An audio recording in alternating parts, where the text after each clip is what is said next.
Majority Report with Sam Seder. The destiny of America is always safer in the hands of the people than in the conference rooms of any elite. Sam Seder. They are unanimous in their hate for me, and I welcome their hatred. We must guard against the acquisition of unwarranted influence, whether sought or unsought, by the military-industrial complex. The Majority Report with Sam Seder. Ever get the feeling you've been cheated?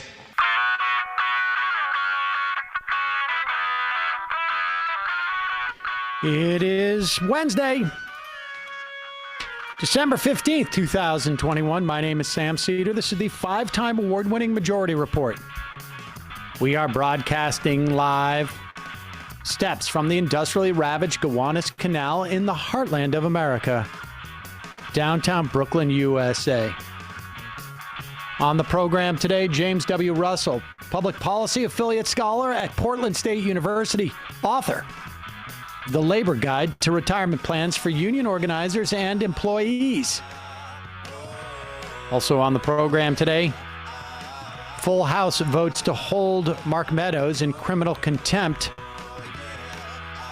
Derek Chauvin pleads guilty in federal court to civil rights violation charges over his George Floyd murder. Congress raises the debt ceiling, Biden to sign. And as we cross the 800,000 COVID death threshold, Omicron in at least 35 states as the CDC warns of a COVID tsunami. House passes an $8 trillion over 10-year defense bill. Actually gives Pentagon more than it asked for. Federal judge finally approves Treasury Department's release of Trump's tax records to the House Ways and Means Committee. The Pfizer COVID pill reportedly effective against Omicron, but the question is, can they make enough? Trump's accountant testifies to a grand jury as the Manhattan DA digs deeper into his potential corporate fraud. And disgraced former Governor Andrew Cuomo apparently got authorization to write his book as a state employee under false pretenses. He is now ordered to return millions of dollars in profits he received from that book.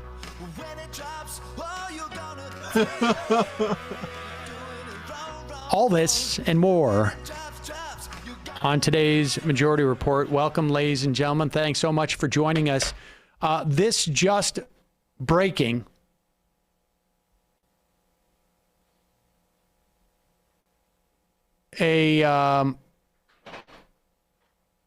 NBC News is reporting that the Senate is now expected to shelve the Build Back Better bill, moving forward aggressively now on voting rights. There it is. Don't know quite what that means in terms of shelve. I don't know if that means... Or what that means about moving aggressively on voting rights. Well, yes.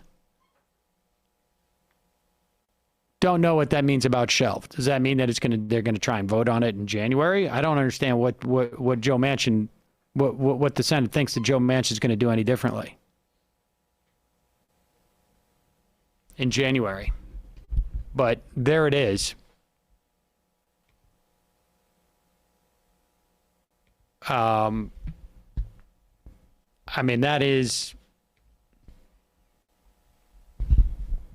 That is Joe Biden's. That is Joe Biden's. His biggest attempt at a legacy legislation. Probably gone. I don't know that, frankly, that the Build Back Better bill at $1.75 trillion over 10 years. Over 10 years is really much of a legacy anyways, frankly. But there it is. this coming on a day where the House and the Senate is set to approve. House approved, the Senate, House passes, Senate is set to approve what is functionally an $8 trillion bill over 10 years. It could end up being a little bit more than that, frankly. 700 and what is it, $80 billion this year, 775 that passed the House. 770, about $25 billion more than the Pentagon asked for. That goes up on a regular basis. Even a 5% bump on that gets you over $800 billion for a year. I would be willing to bet 0.01% of that amount that we're going to pass a defense budget every year. That is at least that much money going forward. If anybody wants to challenge me on that, I'm open to it. I'm open to that bet. I can't show you the money that I have that money up front. You're just going to have to, maybe I'll put it in escrow with Matt or something. Got an email from listener Patrick. I was wondering if you guys could possibly cover the ongoing layoffs at Long Island University, Brooklyn. That is actually just down the street. You'll recall, I think it was back in 2017, there was a unionization drive or dispute. And LIU Brooklyn tried to lay off its entire staff. But there was pushback and backlash in the media. And as Patrick writes, it was harsh enough that they had to relent. Since then, they've cut a number of departments. And as of today, this was actually last week we got the email. The administration announced the closure of our art department. This has been planned for several months, but they held off announcing until the end of the semester, ostensibly to trick art students into paying another semester's worth of tuition. The university, whose president makes around $2 million annually, provided a number of faculty members with 2 weeks' notice to clear their rooms. And this is from the school's newspaper, quote, senior professor Cynthia Danzig, who has worked at LIU for over 50 years, was among the professors given an unexpected 2 weeks' notice to leave her room. So just wanted to plug that, get your attention on what's going on over there. There doesn't seem to be the same type of backlash because this is, of course, much quieter and much more incremental move by the university, but horrible nevertheless. Let's go to this clip. Oh, incidentally, and we will. I'll mention this when we bring James Russell on in a moment, but today is a how-to. This is one of the news you can use. This is going to come to a shock to a lot of people. We don't have this data as clearly on other platforms that are our audio podcast, and then our audio podcast is a little bit larger, but for at least almost half of our audience, we have age data that comes from YouTube. I don't know if that's quite half, but whatever. Let's just call it a significant portion of our audience. It's 75% of our viewers on YouTube, this is going to come to a shock to people, are younger than I am. And now is the time for you to start thinking about your retirement. You don't want to wait until you're my age because you get screwed. And that's why I want, and of course, also, it's an opportunity for me to talk about Social Security. Oh, just an update on Emma. Emma is fine at this point. She was in close contact with somebody who has now been tested and has COVID. So for an abundance of caution, She was boosted. Not everybody in the office is boosted yet. In an abundance of caution, she's going to get one more PCR test today, and that's what she's doing right now. The lines have gotten really big in New York, like literally over the past week. I walk by 3 or 4 different testing facilities every day when I go home and when I come to work, at least 3 or 4. And I have not seen lines like this for, I guess maybe it was like the last surge we had was in May, in June or July or somewhere around there. I haven't seen like lines around like rapid care places this big since I think the start of the pandemic. Yeah, it is back on. And I can tell you, my daughter texted me this morning. She's like, everybody has COVID at school. Everybody has COVID at her high school. Everybody has COVID at another high school where her friends are.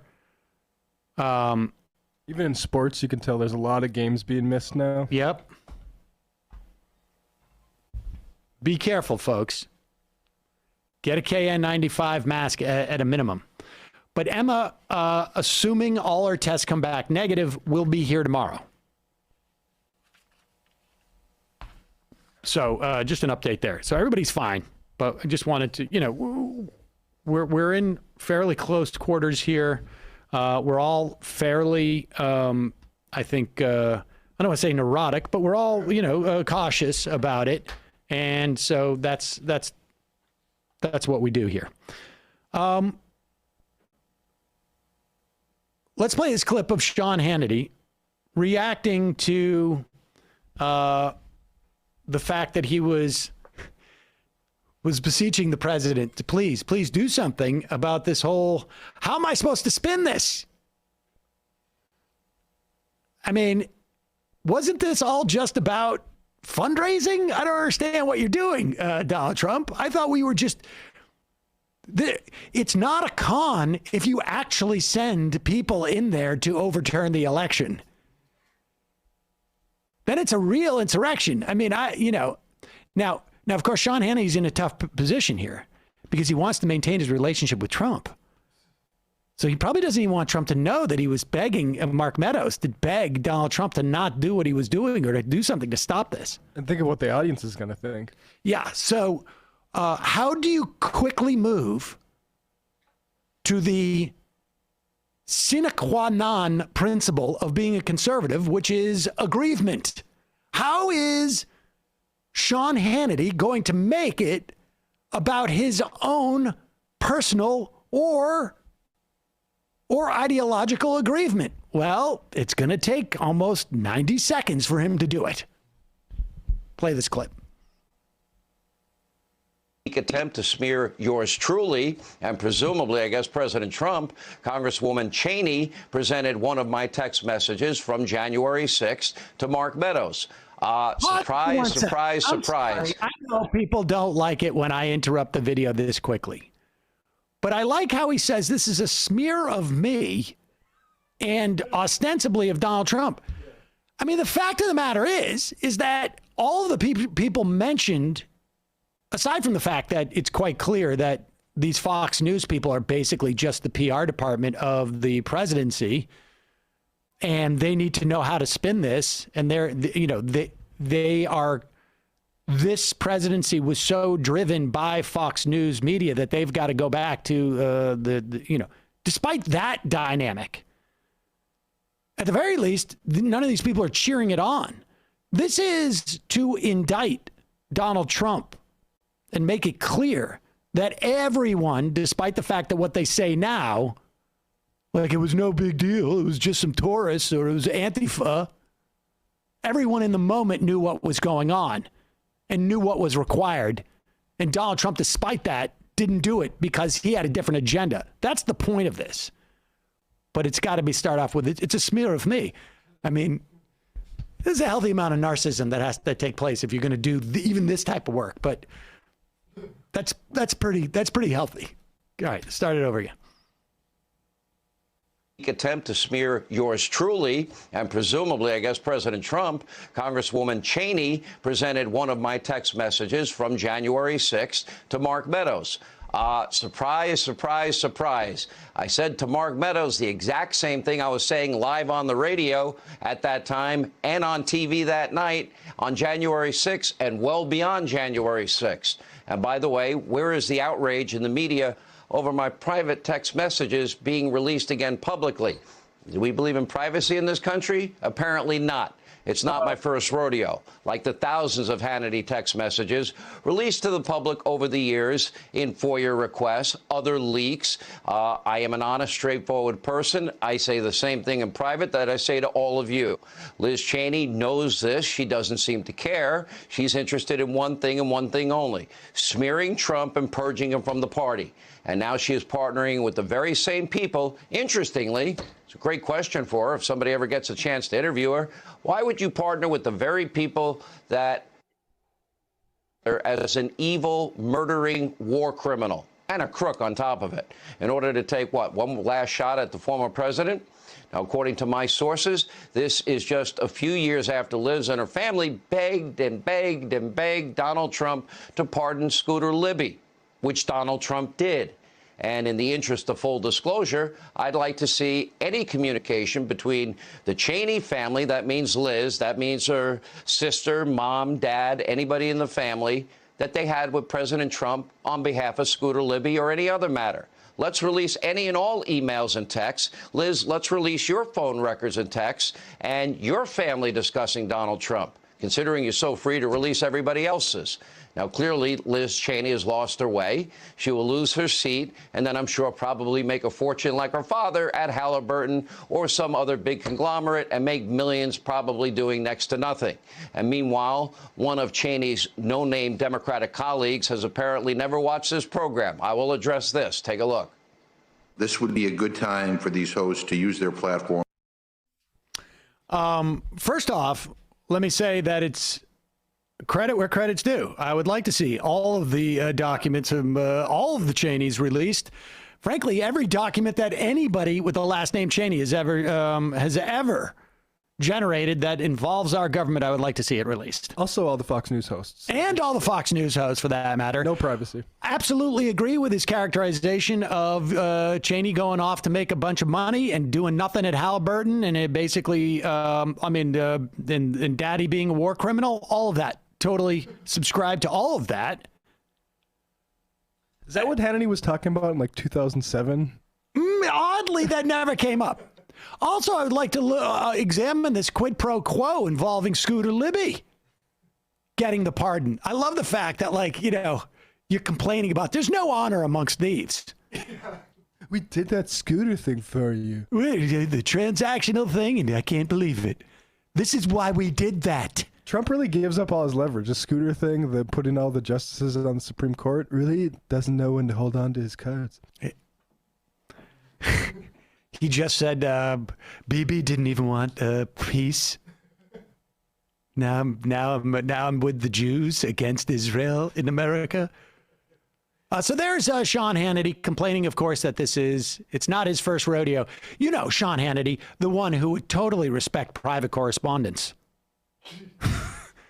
I'm flooded with like just a litany of examples where he wouldn't do that.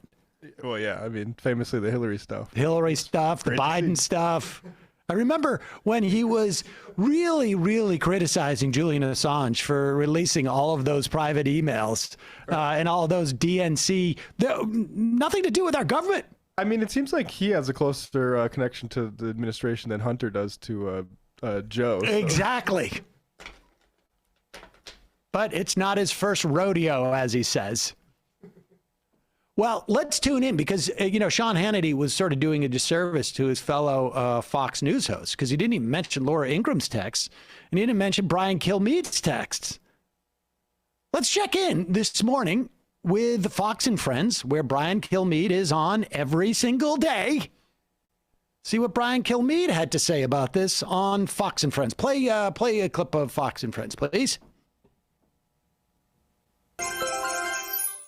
Well, today here on the plaza, it's day 3 of our 12 days of giving.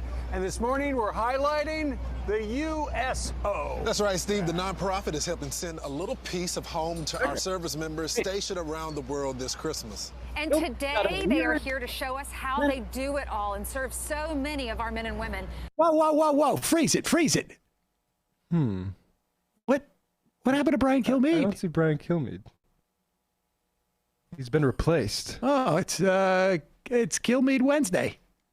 Who's the new guy that we've never seen? Have we seen this guy before? Who is he, Bradley? Lawrence Jones? What was he? Was he like they pulled him out of accounting? Lawrence, what are you doing right now? Oh, well, I'm just doing the end of the year financials. Yeah. Hey, any chance you can come downstairs and just go out and talk about the USO? Yeah, fill in for Brian Kilmeade, aka the easiest job. Exactly. Oh, I don't know anything about the USO. Don't worry about that. We got cue cards. You don't know anything? Fine. Perfect. Yeah. You don't know anything about this whole texting of Mark Meadows, do you? No. Great. Even better. Kilmeade watch. Kilmeade watch, day one. We'll see if he shows up. Hey, folks, just a reminder, this program sponsored by SunsetLakeSabbaday.com. This is, we just recently finished our fundraising drive with SunsetLakeSabbaday.com. We gave over, between the two of us, Majority Report and Sunset Lake, over $20,000 to givedirectly.org. They give money directly to people living in extreme poverty because those people know exactly best how to deploy it. That promo is over, but you can still get 20% off at SunsetLakeSabbaday.com with the coupon code LeftIsBest. The Sunset Lake's products, in addition to them being a great business in terms of $15 minimum wage, mostly employee-owned company. They practice regenerative farming, take care of the soil, use organic fertilizer. They don't use any pesticide. They use integrated pest management, which is just like a combination of rotating crops and growing other stuff. Their products have an incredible amount of integrity. You can see third-party analysis of it on their website. Every product that they sell. They have Sabbaday fudge, which is amazing, tasty, and it is relaxing. They have Sabbaday coffee. They have gummies that are delicious and hit you pretty quick. They have tincture, which is my go-to to go to sleep every night. They have it in different strengths, 750, 1,500, 3,000 milligrams. They have tincture with melatonin. They have smokables, keef. Matt grinds it with some other stuff. Keef is nice. I take some of those pre-rolls and maybe like on a Friday night after dinner, just to relax, that type of thing. It's quite a sensation, I have to say, because it doesn't give you the sort of mental high, but it gives you like a sort of a physical relaxation. All of their products are fantastic. They have a balm with arnica that is I use quite a bit for, frankly, my dry skin. Even though they have a lotion, I like the balm with arnica for that. Check it out, SunsetLakeSabbaday.com. Use the code LeftIsBest, one word, 20% off. Check it out now.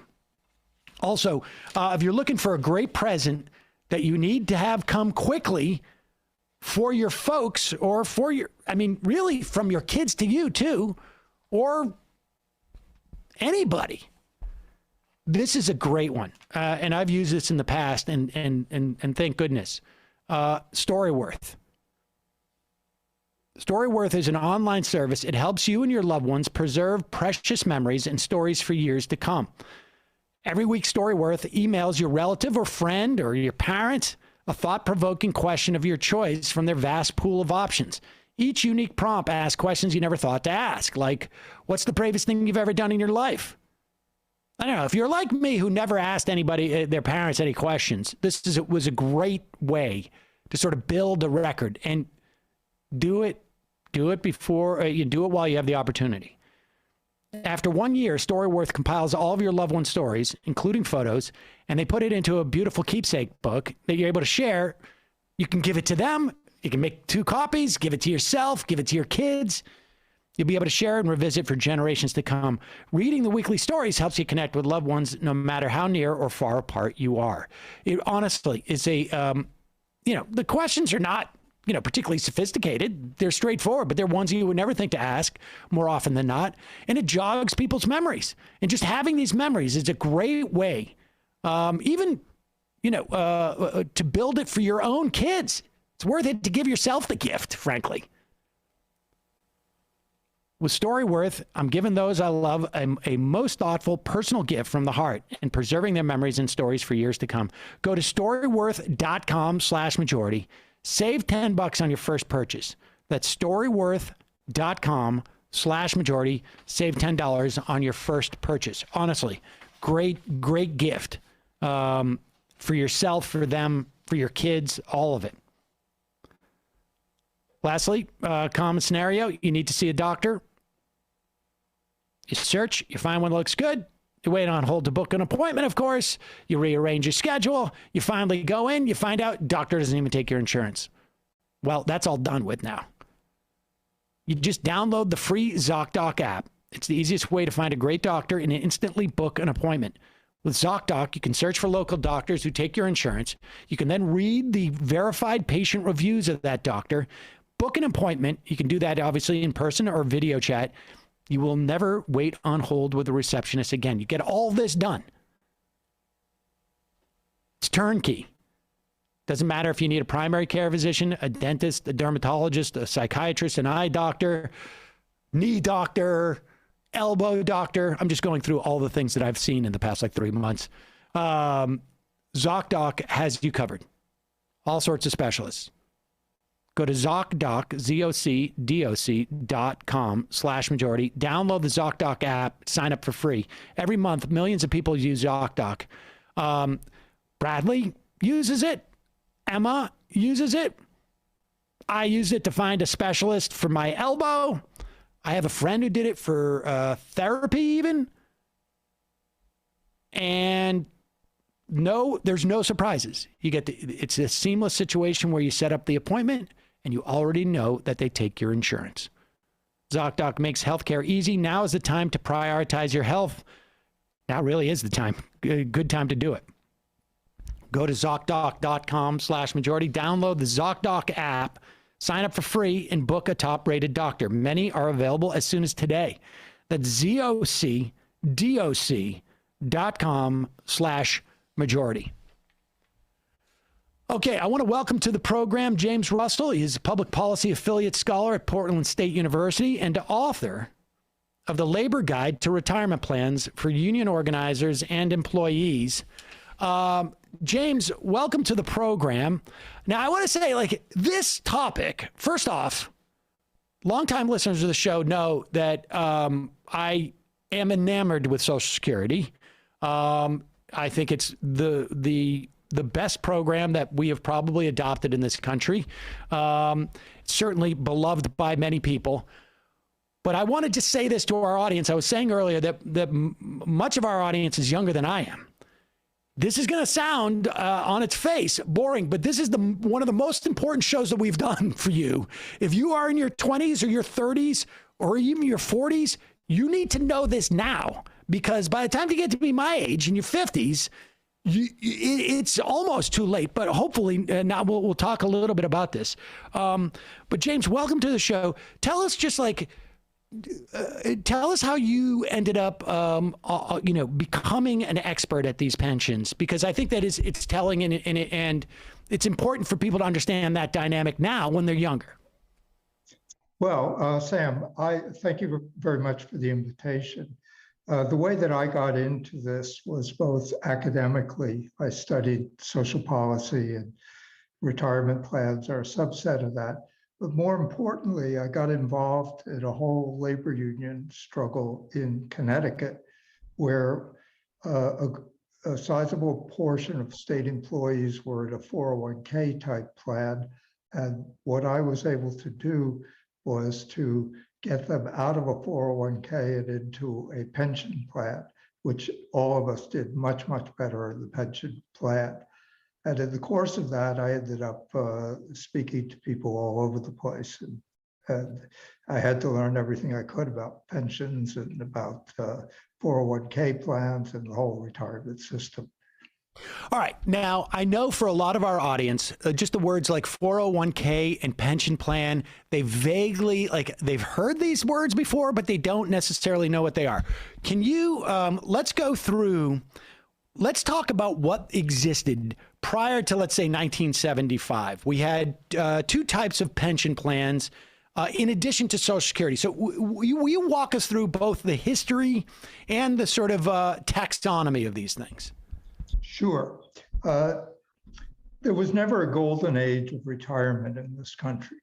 That is, as of now, about half of people have no retirement plan at all, except for Social Security. Okay, and Social Security, as you point out, is very, very key to all of this. But if you had a retirement plan before 1975, it was most likely a pension plan. There were a few exceptions, but the great majority of people had pension plans. Then beginning... Now, what does that mean, pension plan? Like, I mean, will you tell us the difference between a defined contribution pension plan and a defined benefit pension plan? Sure. A pension plan guarantees you benefits. Okay, there are different formulas that it does it, but you have a certainty when you retire. A 401k or defined contribution plan has no guarantees whatsoever. You're supposed to just put money into it. It's really a savings account. It's not at all a pension plan. It's a savings account. And you hope that that'll be enough to support you in retirement. And in all of the research I've done, pension plans are much, much better than savings plans. Okay, so to be clear, a defined benefit plan is a pension plan. That means that the benefit you're going to get is locked in. It is defined. It's going to be X number of dollars. A defined contribution plan is not a pension plan because all it does is tell you how much you have to put in it. You may not get that out because all a 401k is, it's basically a tax-free savings account that you can put in and invest in maybe the stock market. Maybe you get more money. Maybe you want to retire in 2009 and you're screwed because all your money was in the stock market in 2008.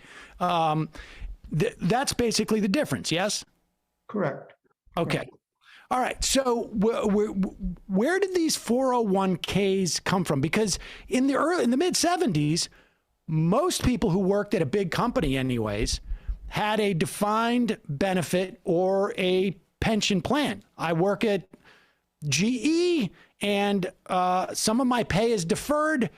GE puts it into some type of an account, and at the end, whether GE handles it properly or not, I know that I'm going to get $2,000 a month or something like that. Okay, well, 401ks, a version of them have been around from the 1920s, but they were very unusual. They were never, for most people, a main vehicle for retirement income. Then in the late 1970s, 1979 to be precise, several people were doing accounting and they came up with this idea that maybe people could save tax-free for retirement, but that was supposed to be in addition to a pension plan.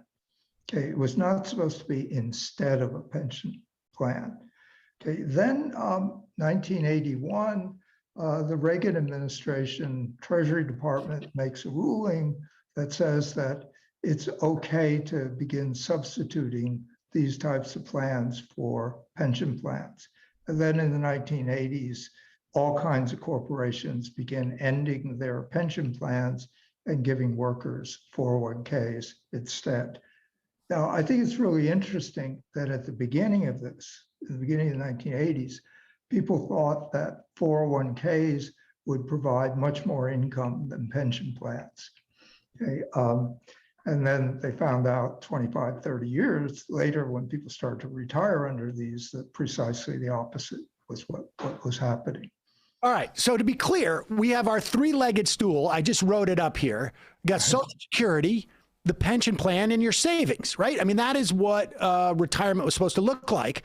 401k starts out as a savings vehicle, and under the Reagan administration, it actually replaces the pension.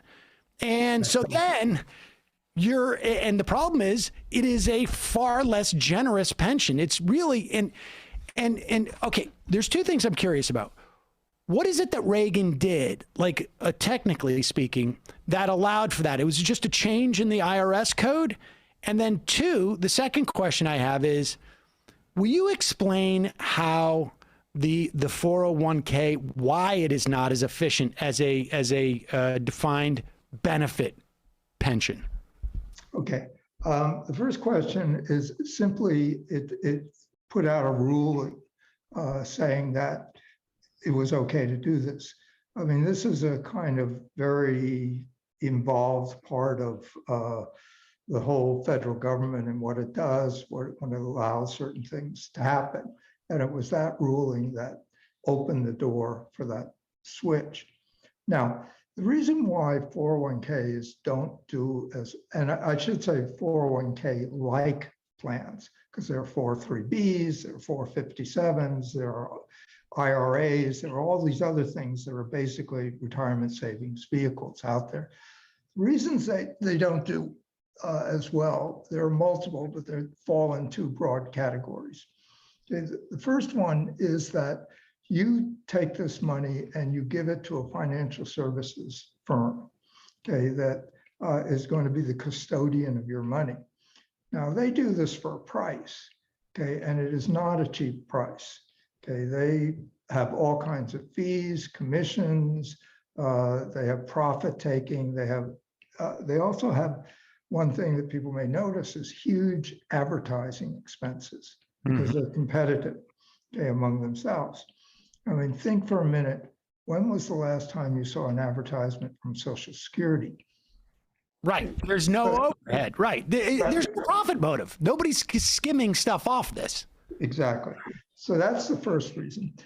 Actually, bigger than that is that the superiority of a pension defined benefit is it involves risk sharing. Okay, so if you, let's say one type of pension, you pay into it all the way to the age of 65, you retire and you drop dead. Okay, what happens to the money? This is what happens in Social Security, which is a form of defined benefit plan. Okay, the money stays in the plan. You know, worker number two lives to the ripe old age of 105 and continues to get income all the way up to 105. So what happens is that the short-lived subsidize the long-lived, okay? And that's what provides the absolute certainty and security. And actuaries figure all of this out mathematically, okay? Also, you know, with a lot of pension funds depend upon investments, just like in 401ks, okay? But if you, like in 2009, you have to retire at that time and the stock market is down. In a pension plan, it doesn't affect you because they can have a longer view of it, know that they're going to make it up in the future. So they're giving you a certain amount. Those are the two main reasons that, you know, broad reasons. There are a lot of other smaller ones that were in there. Okay, so to make it clear, Social Security is a social insurance program. And so we put this money in, it is matched by our employer, and actuarials work out like how much we're going to need. We know that the trust fund is going to last until I think it's 2027 now at least. And then, you know, it's just a matter of we can talk about the sort of tax rates in a bit, maybe. But you don't need the trust fund to support at least 75 to 80% of the payouts in Social Security anyways. But we know that it gives you that protection because it's a social insurance. With the 401k, we should be clear here, even if the employees, I mean, big employees under a defined benefit program, they share the risk because they can't play fast and loose by saying like, oh, if we contribute this amount of money, we're going to anticipate it growing X, Y, Z amount. And if it doesn't grow that amount, it's on them because they're the ones who are supposed to maintain the value of it. With a 401k, there's nobody who is sharing the risk with you. They can say like, oh, you're gonna make you're gonna have $500,000 by the time you retire. But if you don't, you just sorry. There's no insurance involved in this. Because we cannot know these things over the course of 10, 15, 20 years, whatever it is, 30 years, 40 years. But the 401k has become ubiquitous, right? It has almost totally replaced the pension programs, putting Social Security aside. But in terms of private pensions, it's almost all 401k now. Yes and no. Okay, like some of the strikes that are being fought are in the private sector now, and they're precisely over preserving pension plans. Okay, so there still are pension plans in the private sector. And for most public sector workers, they have pension plans. It's really the reverse image of that. Most of them have pension plans. A smaller amount have 401k type plans. All right, and fair enough. We're talking, we have, I don't know, what, 7% density, union density, maybe less in the private sector. So the vast majority of what used to be pension plans are now 401k plans. What is important for people to know if I'm 20 years old, 30 years old, 40 years old? What is important for us to know going into, our going into employment or maybe entering into a contract, both from a union perspective and not if we're not unionized? Well, that was a lot of the motive of the book that I wrote, was that when I was involved in this struggle in Connecticut, I ended up talking to all kinds of employees, people who were like heads of economics departments who were quoted in the New York Times as knowing something. Okay, and they had very little idea how their retirement plan worked. Okay, I think for a lot of people, it's just a subject that they think it's incredibly difficult to understand it, and then they trust somebody else to take care of it. I also found that a lot of union activists did not know as much as they needed to know, and that's pretty important because often they are asked by other employees what they should do, and they really they're not equipped to give the advice. And then it's continual, the attempts to lower the cost of retirement plans by employers. And so union people need to be equipped to fight those fights, and they're all over the place. Well, all right. So give us that advice. Give us some examples of where we see corporations trying to shrink pensions and sort of hide this. I mean, that's the thing, is it's deferred payment. So it's very hard to sort of have people sort of feel it viscerally, I guess. Yeah, it's true. It's a kind of silent killer, the way I put it. Like if you are in a 401k plan, we'll start with that example. You're in a 401k plan and your employer decides to reduce the employer match. Okay, your take-home pay is the same. Okay, but you don't realize that 20 or 30 years down the road, this is going to have a pretty significant impact on your financial ability to retire. And with pension plans, what sometimes happens, which is very much involved in these strikes, is that the employer will say, okay, we're going to keep the pension plan for you legacy workers, but for everybody who's new, we're going to put them in a 401k. Okay, this is exactly what happened with the Chicago Symphony Orchestra, which last year fought a strike, a very long strike of several months, where the orchestra did not play any of its regular concerts because they were trying to set up a two-tier retirement system. One set of people have a pretty decent pension plan. The other set are in a 401k. And so those struggles, I mean, there are just multiple different ways that those struggles play out.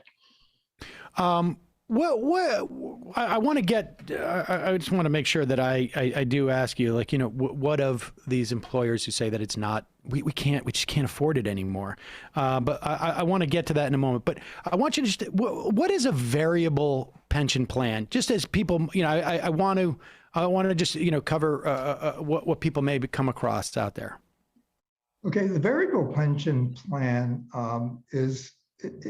there are very few examples of it right now, okay, but it developed in 2014 by some accountants who were trying to kind of keep both sides happy in labor struggle. That is, to preserve a defined benefit plan, but at the same time, make the contributions of the employer certain for them, okay? And so they set up this plan, which is really like a cash balance plan. Okay, that is, you put in a certain amount. In this case, you put in a certain amount of time, and then you're guaranteed a certain outcome. So it does have a defined benefit characteristic to it. But compared to a traditional pension plan, it is greatly inferior. Consumer Reports, okay, the great magazine, a lot of people trust, did exactly that. In 2014. They ended a defined benefit traditional pension for their employees and gave them a variable pension plan. Okay, it was better than putting them into 401k, I'll grant that.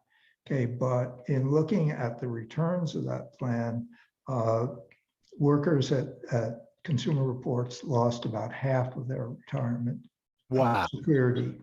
Yep. You also write about the applied financialization of retirement plans. What does that mean?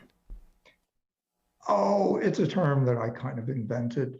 That is, financialization is a term that's used by a lot of people who analyze what's been happening with the economy, the growing power of financial corporations and financial capital.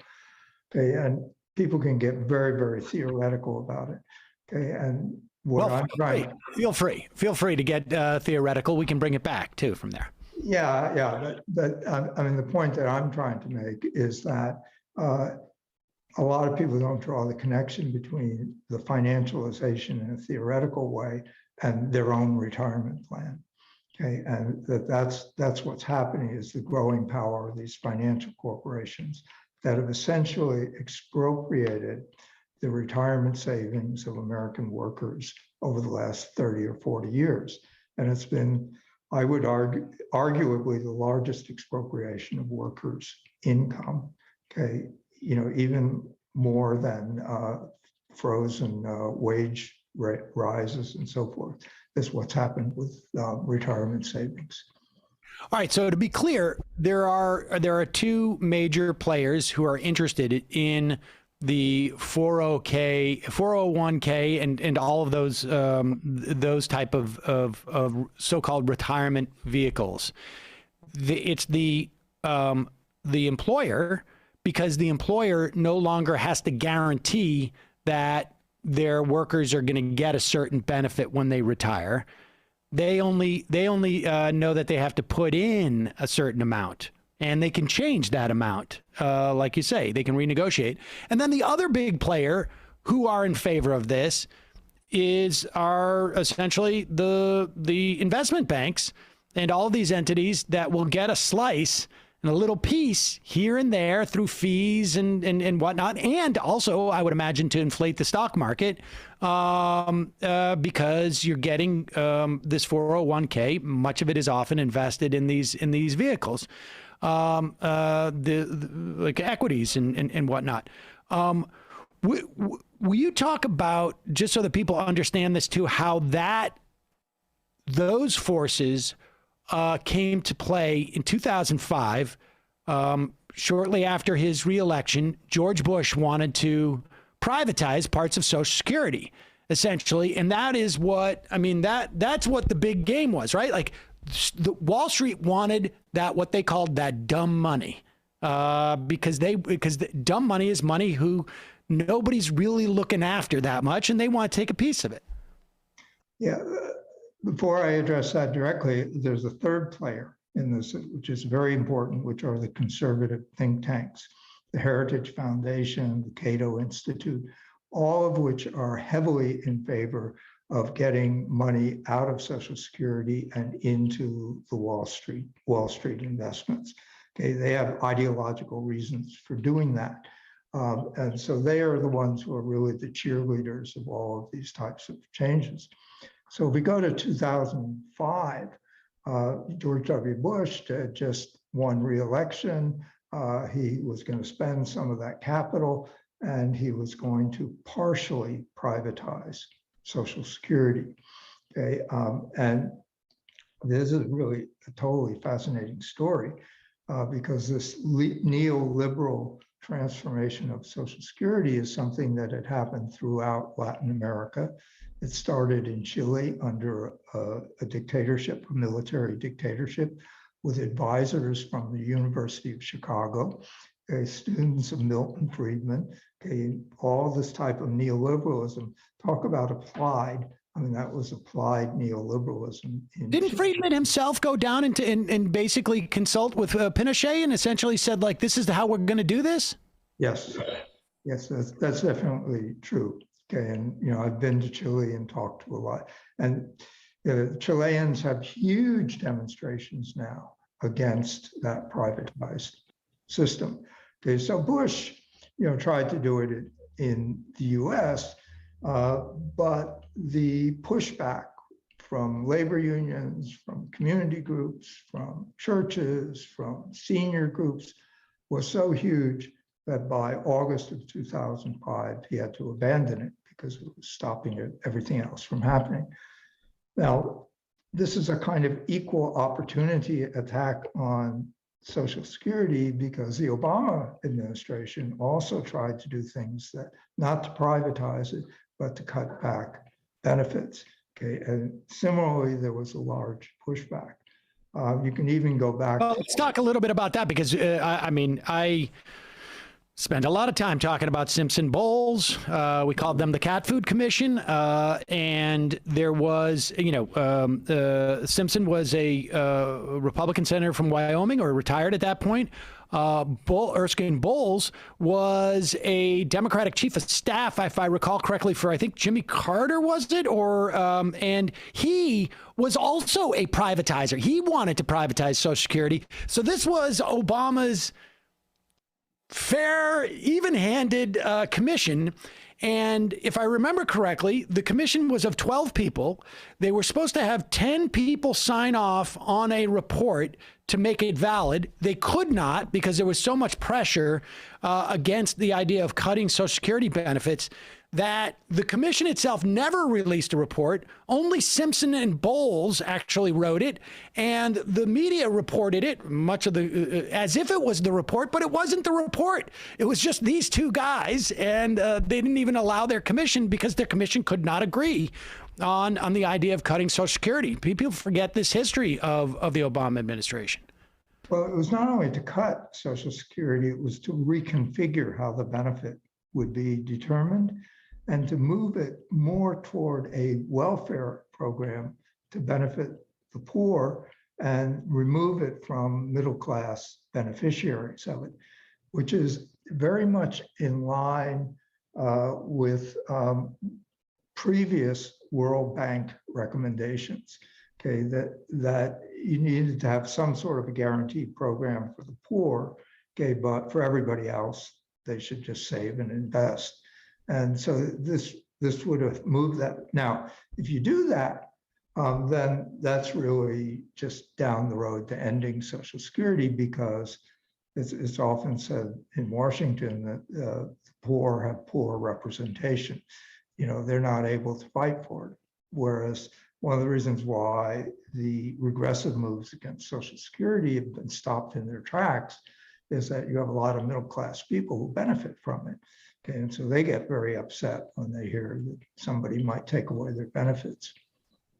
Okay, so let's get to let's get to just some very practical information. I mean, you're talking to a 20-year-old or 20-something-year-old or 30-year-old or 40-year-old. I mean, what is it that you would tell them if they were in a situation where, I mean, obviously you wrote this book specifically for or with the idea that union fights are going to continue to happen, and what unionized folks do. But is there anything, if you're not in a unionized workplace, is there anything you can do aside from like support Social Security and understand the value of it and not buy the hype that it's going bankrupt, et cetera, any more than the Defense Department is going bankrupt in 10 years? What would you advise people? Well, in terms of personal advice, you might consider finding a job with a good retirement plan. Okay, I mean, that's always something to think about. Okay, and all the things you said about protecting Social Security. Okay, if you're in a pension plan, you need to know all about it. So that you can not just defend it, but maybe argue for ways to make it better. Every pension plan can be improved, and it doesn't necessarily require any more money on the part of anybody. It's just a reorganization of various parts of it that make it more flexible for individuals that are in it.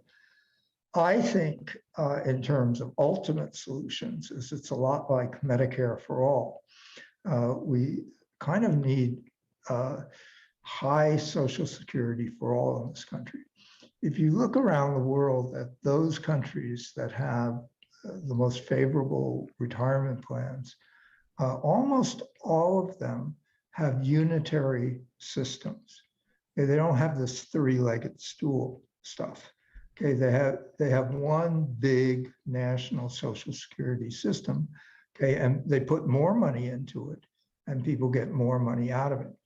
I think ultimately that's the solution in the United States, is to phase out employer plans and shift all that money into Social Security, make Social Security provide much more income than it provides now.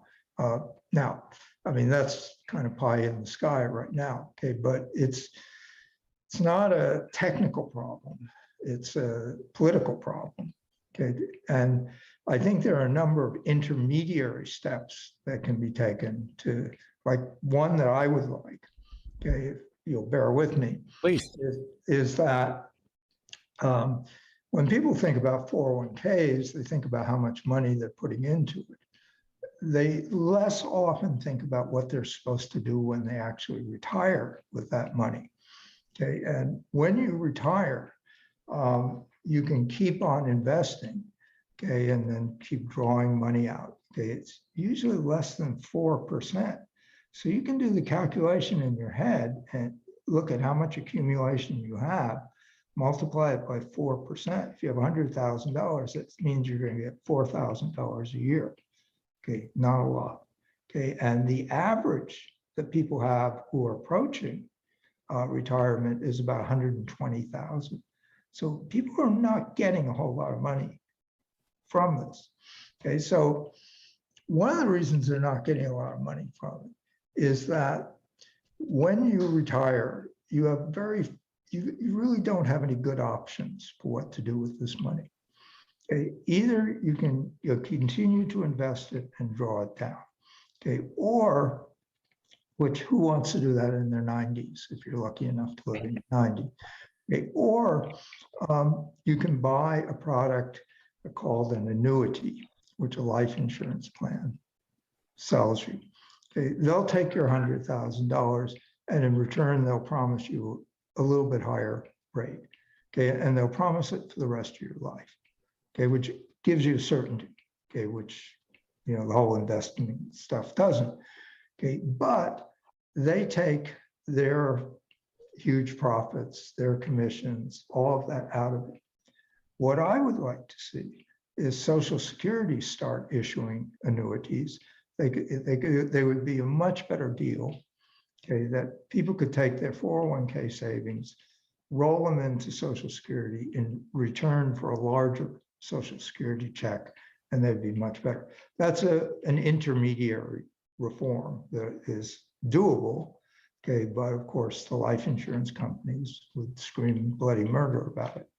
Right, because they're selling that product now, but of course they're taking their slice of it. Whereas if Social Security provided that product, there's no profit. It's just the administrative costs. Right, exactly. Right. And, Social Security has a good reputation. I mean, I'm sure people... Is there anybody after Obama failed in his attempt to make a deal with the Republicans to raise the cost of, to cut the cost of living increases in Social Security? That was the deal that he was trying to make with them. And fortunately, the Republicans were incapable of taking yes for an answer when it came. The Senate, it was more of a symbolic resolution, I guess. But it put down a marker, voted to increase Social Security benefits. Is there anybody out there who, presumably Democratic, senators, who have promoted, offered, written a bill that would provide those type of annuities via Social Security? No. I wish I could say yes. The struggle that's going on in the Congress over Social Security now is mainly over its financing, okay, to make sure that when 2032 rolls around, that they don't just, by doing nothing, force a 20% cut in benefits. There are some attempts to put some other features into Social Security, to use it maybe partially for caregivers. Right now, if let's say you have a spouse who has a stroke and you have to drop out of work to take care of them, you lose your time in Social Security and you lose your benefit. Okay, so there are people who are working on that form to Social Security. Social Security has had wonderful reforms over the years. The cost of living adjustment that became automatic under Nixon, by the way, okay, under a Republican. The adding of disability income to it, the making of spouses eligible to collect what their other spouse collected. There are all kinds of very favorable reforms, and there's room for a number more. Well, James Russell, the book is The Labor Guide to Retirement Plans for Union Organizers and Employees. And I would say it is important for everybody to read up on this stuff and understand it, because if not today, then tomorrow you might find yourself in a situation where you have to make these type of decisions, both for yourself personally, but also for you and your fellow workers in the context of a negotiation. And very important to understand this stuff, because and understand it early, because when you're in your 50s, it's a little bit late to deal with these things, sadly. James, thanks so much for your time today. We'll put a link to that at majority.fm. Thanks a lot, Sam. It's been a pleasure. Bye-bye. All right, folks. Get on it. That's my little holiday gift to you. Little words of wisdom. So we don't have a pension plan here. Majority Report. We're going to have to do something about that. Sounds great.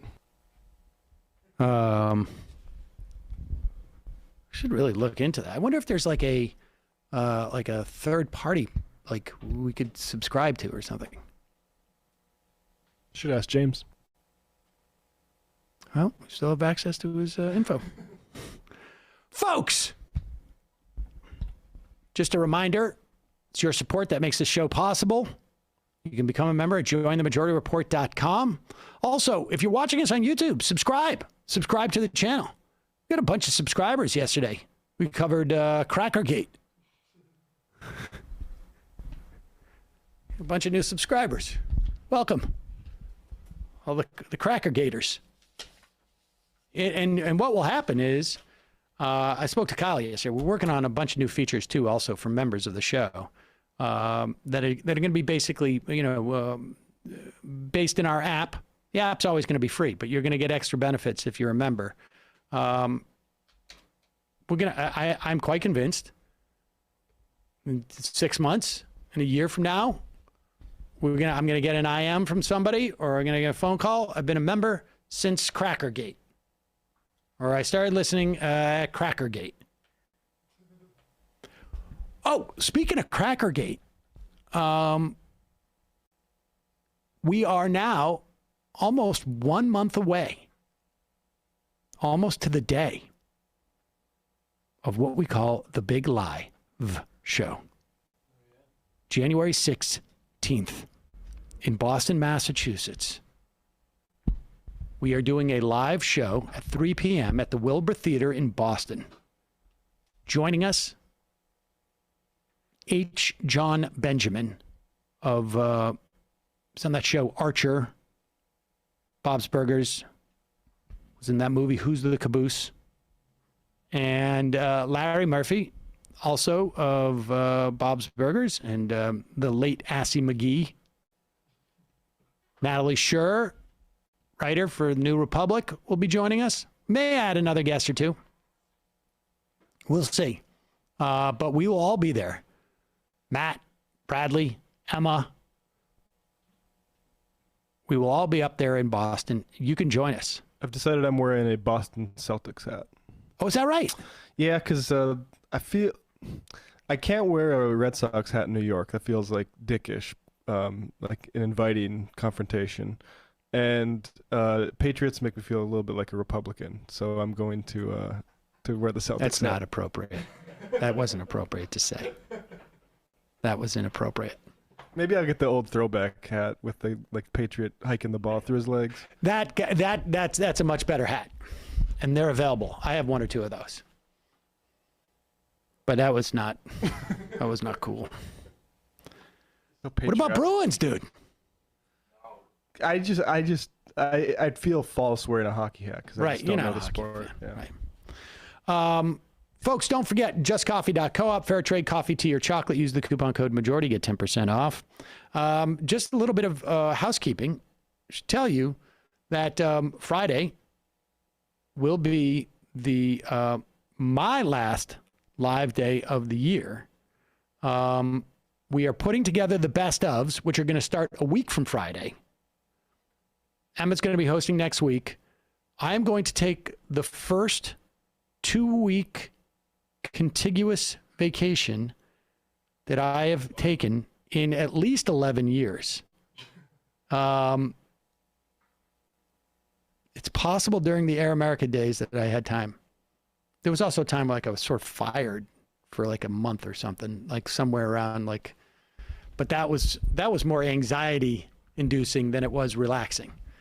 But yeah, not having employment for a year did not feel like a vacation to me. No.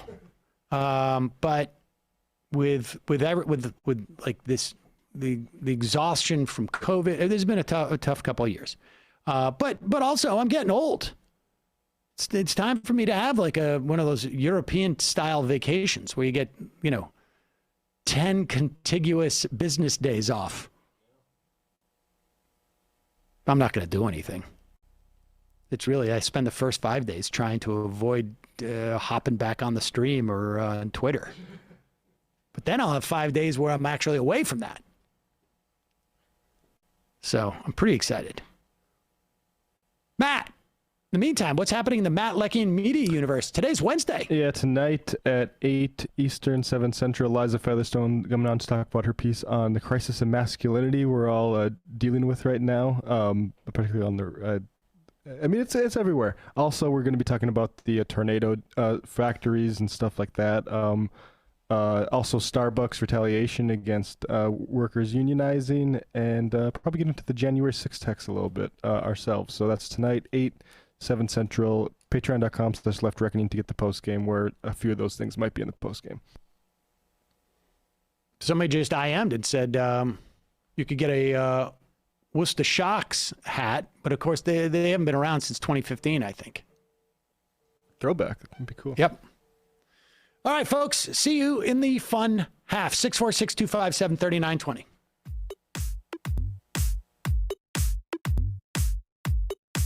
Left is best. Jamie and I may have a disagreement. Yeah, you can't just say whatever you want about people just because you're rich. I have an absolute right to mock them on YouTube. He's up there buggy whipping like he's the boss. I am not your employer. You know, I'm tired of the negativity. I'm sorry. I didn't mean to upset you. You're nervous.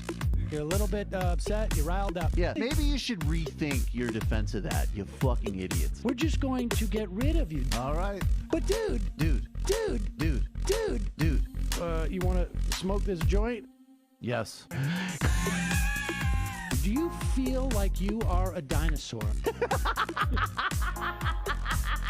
Some good shit. Exactly. I'm happy now. It's a win-win. It's a win-win-win. Oh, hell yeah. Now listen to me. 2, 3, 4, 5 times. 847-906-501-457. 2, 38, 56, 27. 1/2. 5 8s. 3.9 billion. Wow. He's the ultimate math nerd. Don't you see? Why don't you get a real job instead of spewing vitriol and hatred, you left-wing Limbaugh? Everybody's taking their dumb juice today. Come on, Sammy. Dance, dance, dance.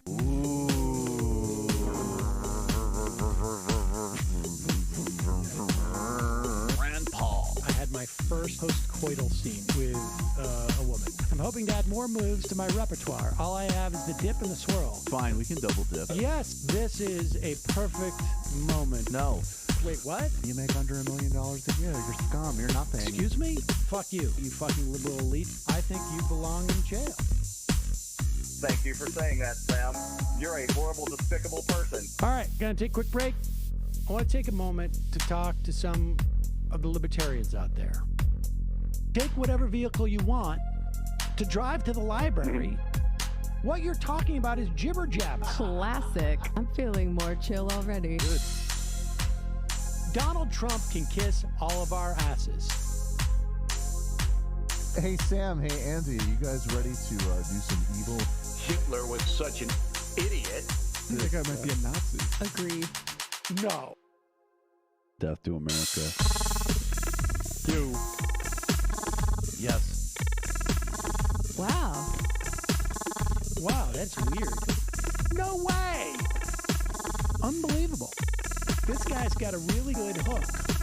Throw our hands up. Ooh. Wow. But Sam, I gotta get off. No worries. Let's. I want to just flesh this out a little bit. I mean, look, it's a free speech issue. If you don't like me, Hey, shut up. Thank you for calling into the Majority Report. Sam will be with you shortly.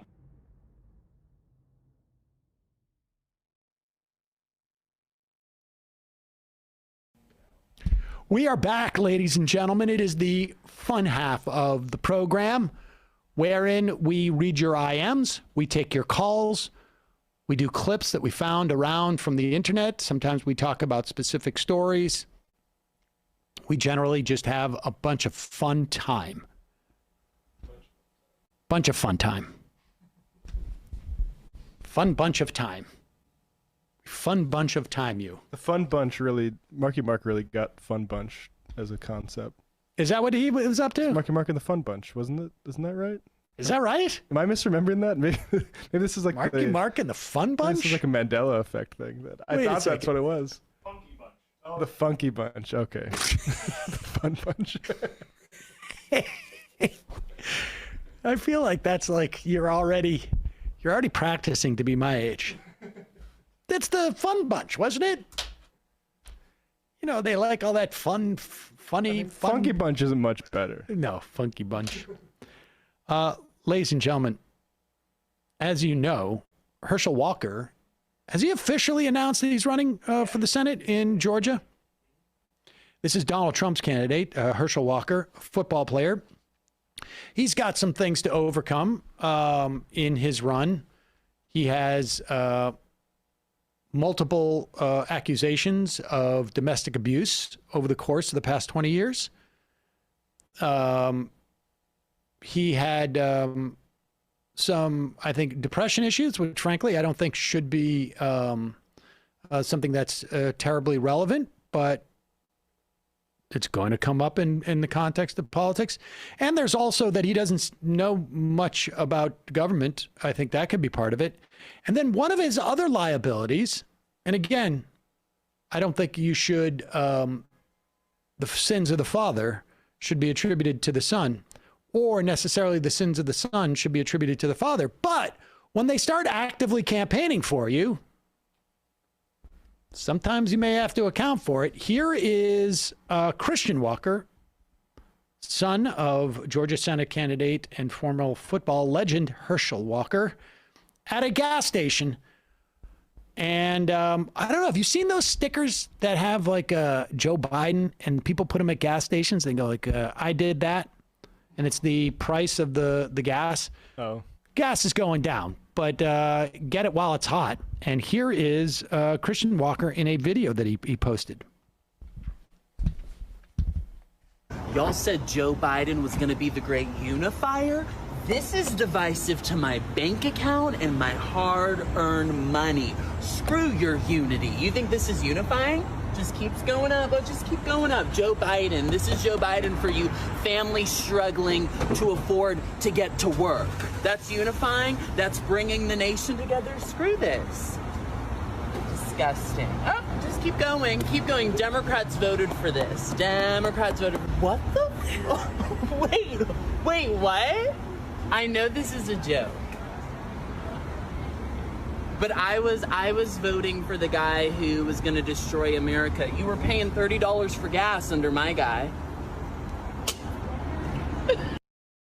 Now, first off, we should say 20 gallons of gas is never going to cost you $30, not at any time that any of you people were alive.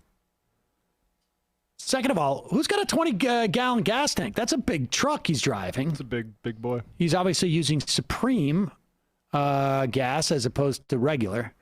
And then there's that other little thing about his understanding of struggling folks. The sweatshirt that he's wearing, apparently. It says Givenchy on it. Yeah. Now, I'm not familiar with these things. But my understanding is that's a $1,500 hoodie. 1,295, so you can get that. Apologies. Can you pop that up? I mean, can you show me some proof of that? Because I cannot wrap my head around wearing a Givenchy embroidered hoodie for $1,295. Oh, they got financing. They can get it for interest-free payments of $323. You know, here's the thing. Like, I get these shirts that I'm wearing now, and I wait till they're on those sale. Givenchy? No, they're not Givenchy. I wait for them to be on sale. Like I always, and it's just invariably, if I spend more than $35 on anything that I wear on the top of me, it will take about a day before I stain it with, I don't know, tomato sauce or red wine or drool. It doesn't matter. Everybody's looking at their... I'm wearing a Goodfellow, which is, I believe, the Target brand of t-shirt right now. Okay, there you go. There you go. Stitch Fix is really the nicest stuff I have, but I'm always worried about wearing it because I'm afraid to get it stained. How do you wear a $1,500 sweatshirt? A $1,300 sweatshirt because it's tax, You right? wear it in a truck that has a 20-gallon big tank. Yeah, I really wonder. But there he is, voice of the people, Vox Populi, Christian Walker. Now, apparently, there were people out there, like in a million years, I wouldn't have known. It wouldn't occur to me, first of all, that a $1,300 hoodie even existed. Never mind that that's what he was wearing. I would have bet you every dollar I owned that there was no such thing as a $1,300 hoodie. That is rent in a lot of cities. It's stunning. I can't get over it. But apparently people noticed. And so they commented, and he came back with this video on the backlash.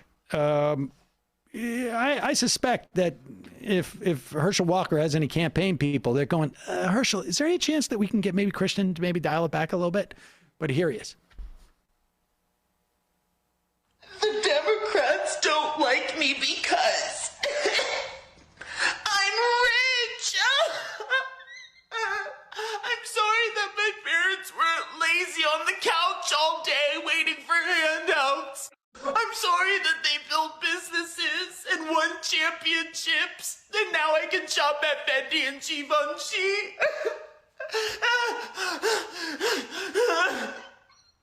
I just hope one day people realize it's not my fault that we work hard and build things worthwhile. End scene. All right. First off, let me just say, not good at that. I mean, the whole end scene thing was that he actually thought that he was fooling people. And it was just like, my 8-year-old son is a better actor than this. Honestly. So put that aside. I love the part of like, I'm sorry my parents weren't lazy and sitting on the couch. I mean, let's be clear. I don't know. If Christian Walker had a business that he created all by himself. I mean, if this was a story where like I left home at age 17 and it was rough at first, but I got a job, you know, working at the supermarket, and then I paid my way through college, and then I got a job where I raised money and I earned all this money, and that's how I got my Givenchy thing. That would be something that I could see him bragging about. He does say he did at least do some time as a Williams-Sonoma cash register. So I don't know if that's where you get the Givenchy hoodies and the giant truck. But he's literally mocking people who are mocking him for complaining about working people with a $1,300 hoodie, and then responding with, well, I deserve this hoodie because my parents are rich. Exactly. Yes, my parents worked hard. Let me go, drive around, the giant truck. My parents are rich, so I deserve this $1,300 hoodie. Don't you plebes get it? I mean, like, honestly, who is the market for that? Is there a single voter out there who goes, you know what? I like this kid. I think rich people, like, here's one quote tweet that I found. Everyone's dunking on this guy for being wealthy because of his clothing, which isn't proof. Okay. And commenting on gas prices. So should rich people not care about inflation? Should you not care about people who can't afford gas if you can't afford it? Makes no sense. I mean, I would say... Wait. That was not Greenwald. But... Wait, what? What, Greenwald said this? No, Greenwald responds to this. Yeah. Oh, all right. What does Glenn Greenwald have to say about this? So yeah, here's Glenn's verdict. Let's see. His dad is Herschel Walker. He never worked a day in his life. I mean, we don't know if that's true, but I suspect. Right. So Christian says Williams-Sonoma cash register again. I don't know how long that was to, be able to just splash out on $1,300 hoodies, but may take a little bit. I don't know what Williams-Sonoma pays their cash registers, but then here's Glenn's. Wait. I worked at Williams-Sonoma cash. Okay. While winning 2 world championships and skipping a grade? Yeah, I don't know what his championships are. Maybe he does some sports or something too. Okay. All right. Herschel Walker's son, Christian, is black, gay, young, very smart, and very independent-minded. He's going to be driving liberals absolutely crazy for a very long time to come. I'm not sure the fact that he's black or gay or young or very smart or very independent-minded is really why he's going to be driving liberals crazy. In fact, I would like to see, I'm not even convinced that he's driving liberals crazy as it is now. In fact, I would imagine that if you were to poll all the liberals and anybody who wanted to see Warnock beat Herschel Walker, I think you could get near unanimity that there should be more of Christian Walker out there. Is there anybody who could look at this and say, like, Christian Walker is an asset to Herschel Walker's campaign? I'm divided on that because I actually think he kind of does speak to where the Republican Party needs to go. Like, this is from his Wikipedia. As of June 2021, Walker had over almost 400,000 followers on Instagram. He amassed 400,000 on TikTok by posting political commentary videos in the Starbucks drive-thru. Walker was permanently suspended from the platform in February 2021. In December 2020, the official UCLA Twitter account tweeted, UCLA's Dean of Students is aware of remarks in which a student uses hurtful language on social media. This was widely considered a response to numerous emails the dean had received regarding Walker's online comments. Walker later posted a video claiming UCLA was persecuting him for, quote, not falling into their communistic totalitarian politics. All right. I mean, that's all well and good, but the formula to become a right-wing celebrity is not necessarily the formula to win a Georgia Senate seat. Right. Let's be clear on that. And, I mean, I would follow him on TikTok and Instagram. He has some great material about McDonald's is a liberal company because it's out of ice cream in the drive-thru. So I think there's probably an argument. Some very independent argument to be made. But it really is amazing how much Glenn is online there. Really, it's something else. I mean, I don't know if this one have a connection to Teal. It used to be just like Blake Masters and J.D. Vance, like the Republican candidates. Glenn is really big. He's got his eye on Republican electoral politics really closely. Yeah, sometimes I think probably there's probably different ways in which you can get surrogates activated. Sometimes it probably could be on a per race basis, or it could also be in like you buy like a pack, and you just use those, you buy a period of time to be a surrogate. Don't know. But that very smart, very independent-minded. Thanks for that, badge of approval. Like shovel attention that kid's way. I'm sure it'll be good for everybody, including Christian Walker. There you go. I mean, this is a new potential audience for Substack subscribers. So why wouldn't you? Drive-through ranters. Exactly.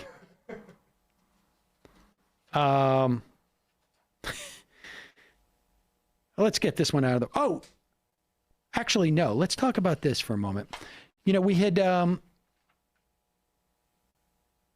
mentioned this briefly. Abby Martin over at Empire Files has been covering this story quite a bit. And apparently there is some type of Navy base or Navy, like sort of, I guess, hazardous waste storage site in Hawaii that is built sort of in north or, on an elevation above the primary water supply for Hawaii. The Red Hill Shaft is what this is called. And here is a clip. And like I said, this comes via Empire Files. Wanted to just talk about it. Here is a clip of the head of the Honolulu Board of Water Supply. And, there's a long history of the Navy in particular, but also, other branches of the U.S. military using, locations or for, testing of weapons or burying of toxic waste or actually sort of poisoning, surrounding areas. I think there was down, I think it was around Fort Bragg, there was a problem with this stuff too. And here is, like I say, the head of the Honolulu Board of Water Supply, Ernest Lau, and he gets pretty choked up at the prospect of Hawaii perhaps losing permanently its primary water supply to toxic waste essentially coming from the U.S. Navy. I think this is a foreshadowing of what could happen to the broader community if we don't do something about the storage of this of fuel, over 180 million gallons of diesel and jet fuel, 100 feet above our drinking water aquifer. If we don't do something about eliminating that risk to the water resource. So I think it's time for action now. It is time.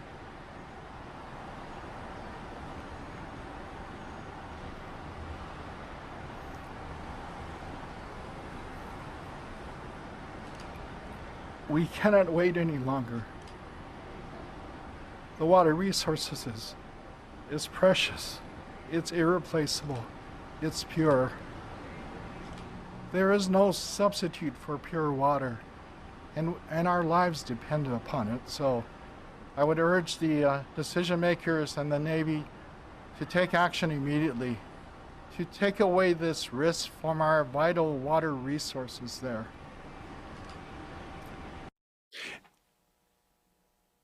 All right, to be clear, there was they found a leak in this petroleum storage, the Red Hill shaft.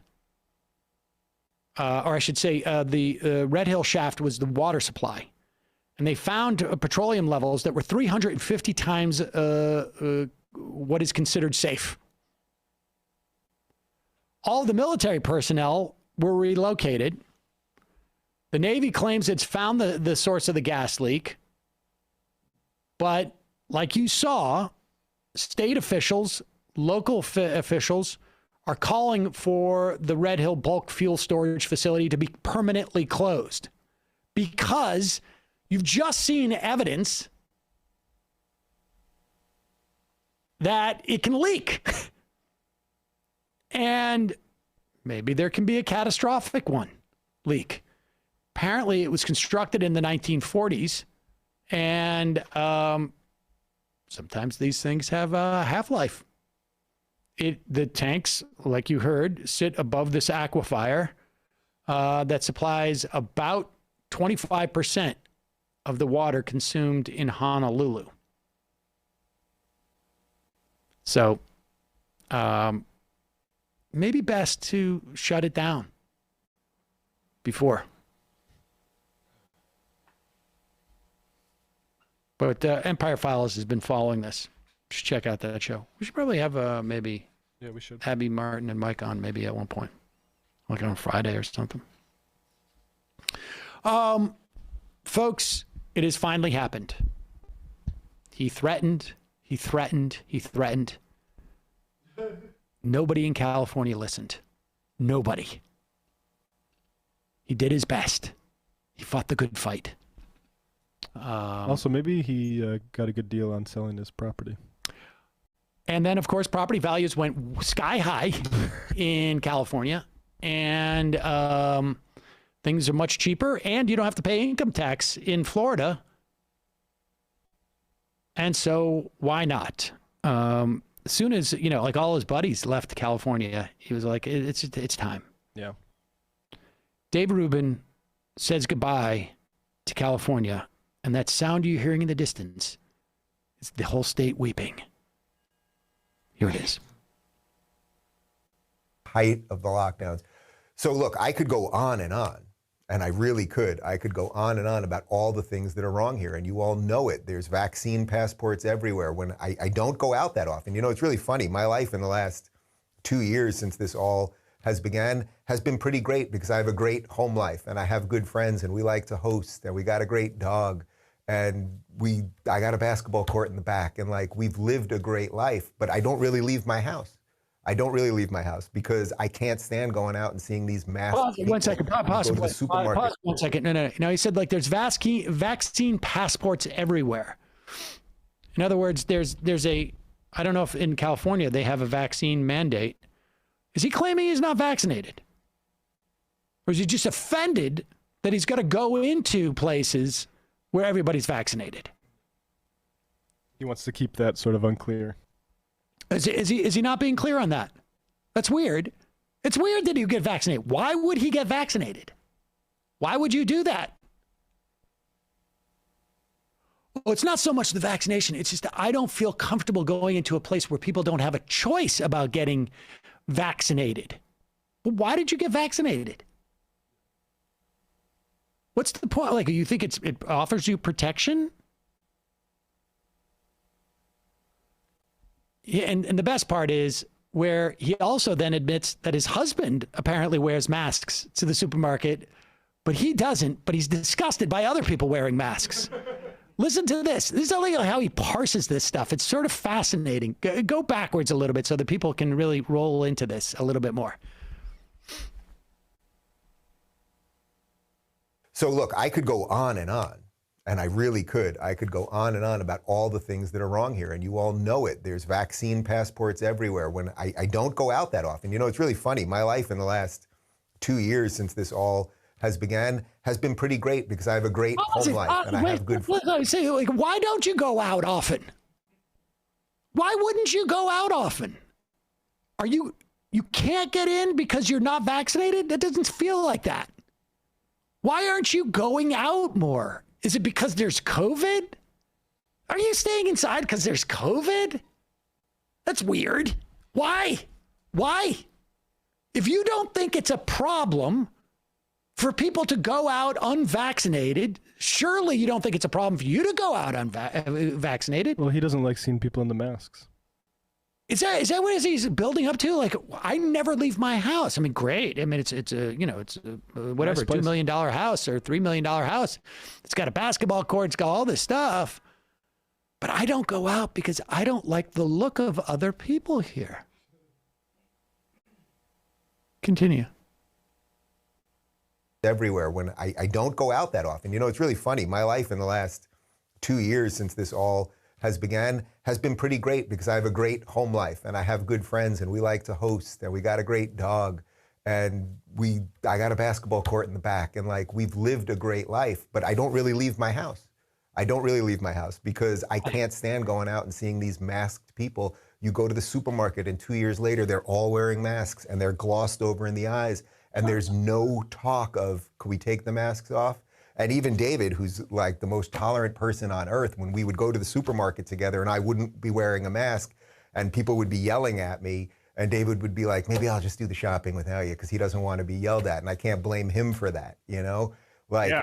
I just can't take it anymore. I honestly can't take it. I can't take it and I won't take it.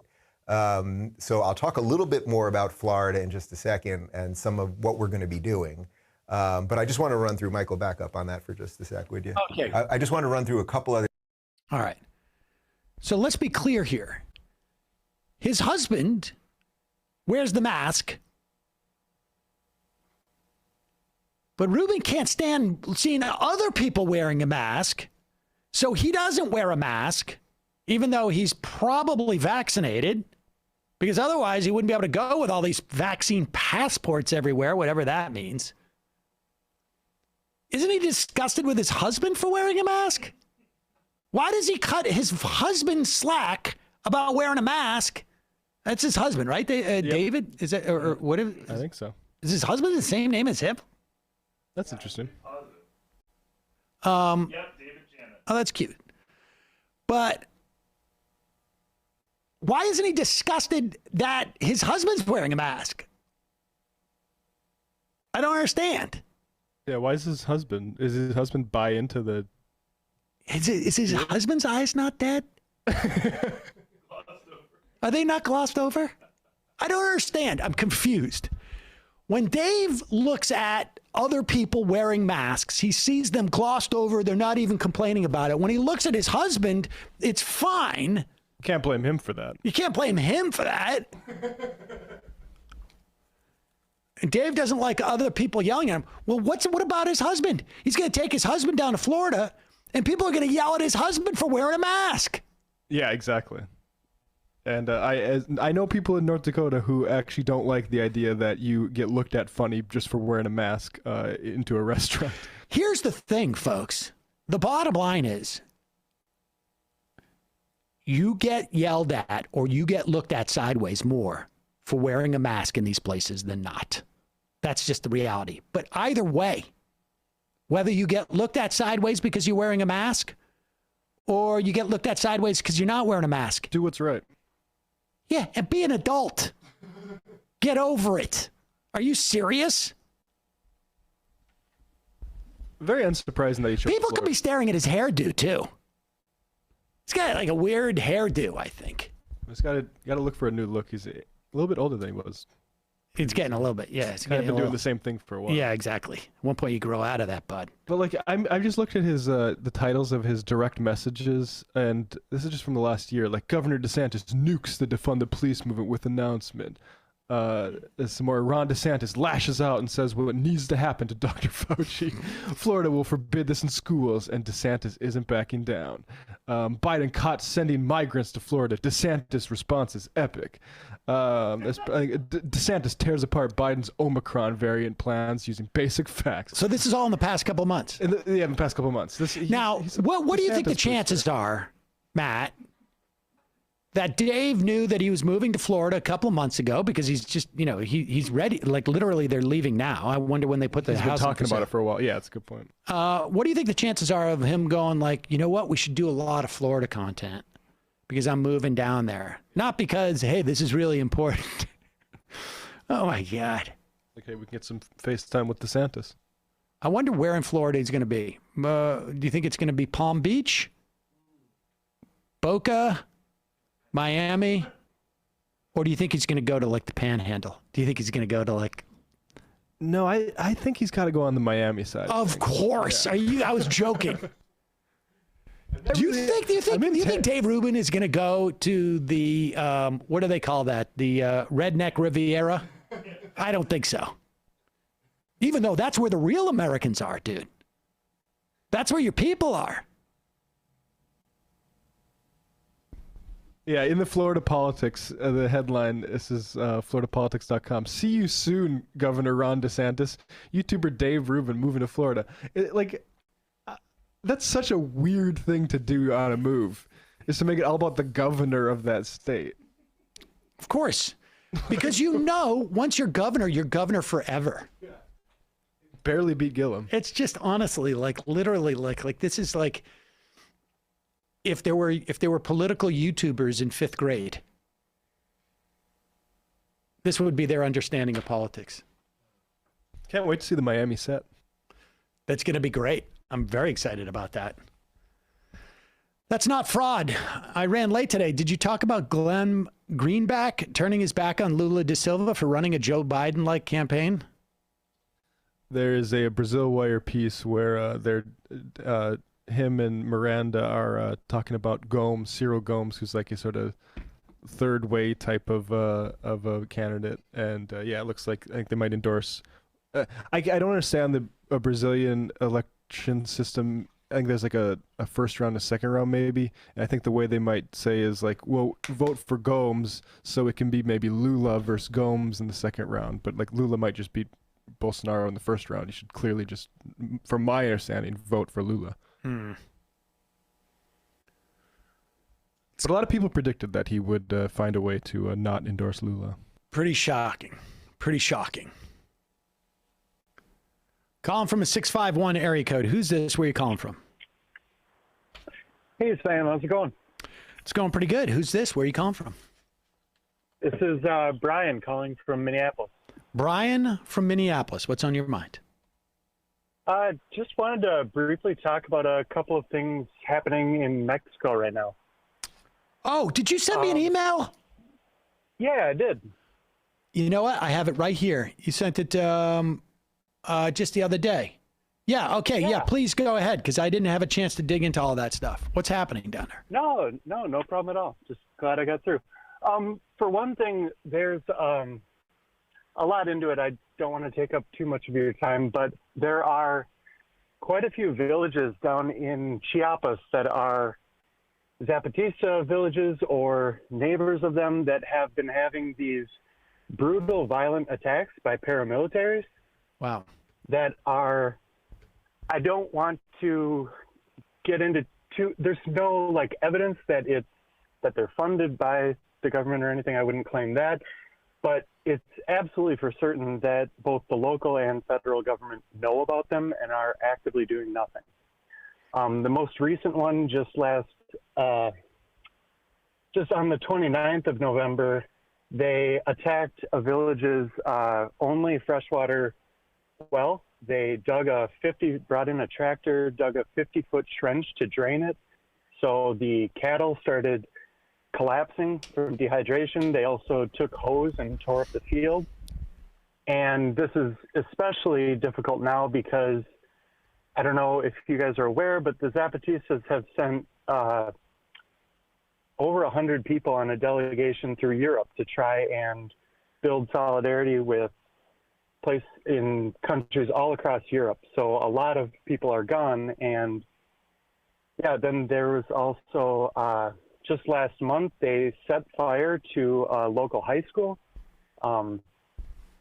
So yeah, and we've been in contact with a lot of people down there, both the School for Chiapas and different people who live down there. And something they've asked is just to raise awareness so that, like, just to not let it happen in the shadows, to put pressure on AMLO and the regional and federal government to do something, because, you know, they're not going to stop fighting, but it's really helpful to them to, especially like in the U.S., to have this sort of thing even just better known, you know.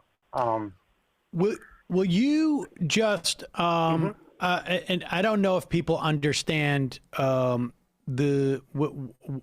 that would be the case.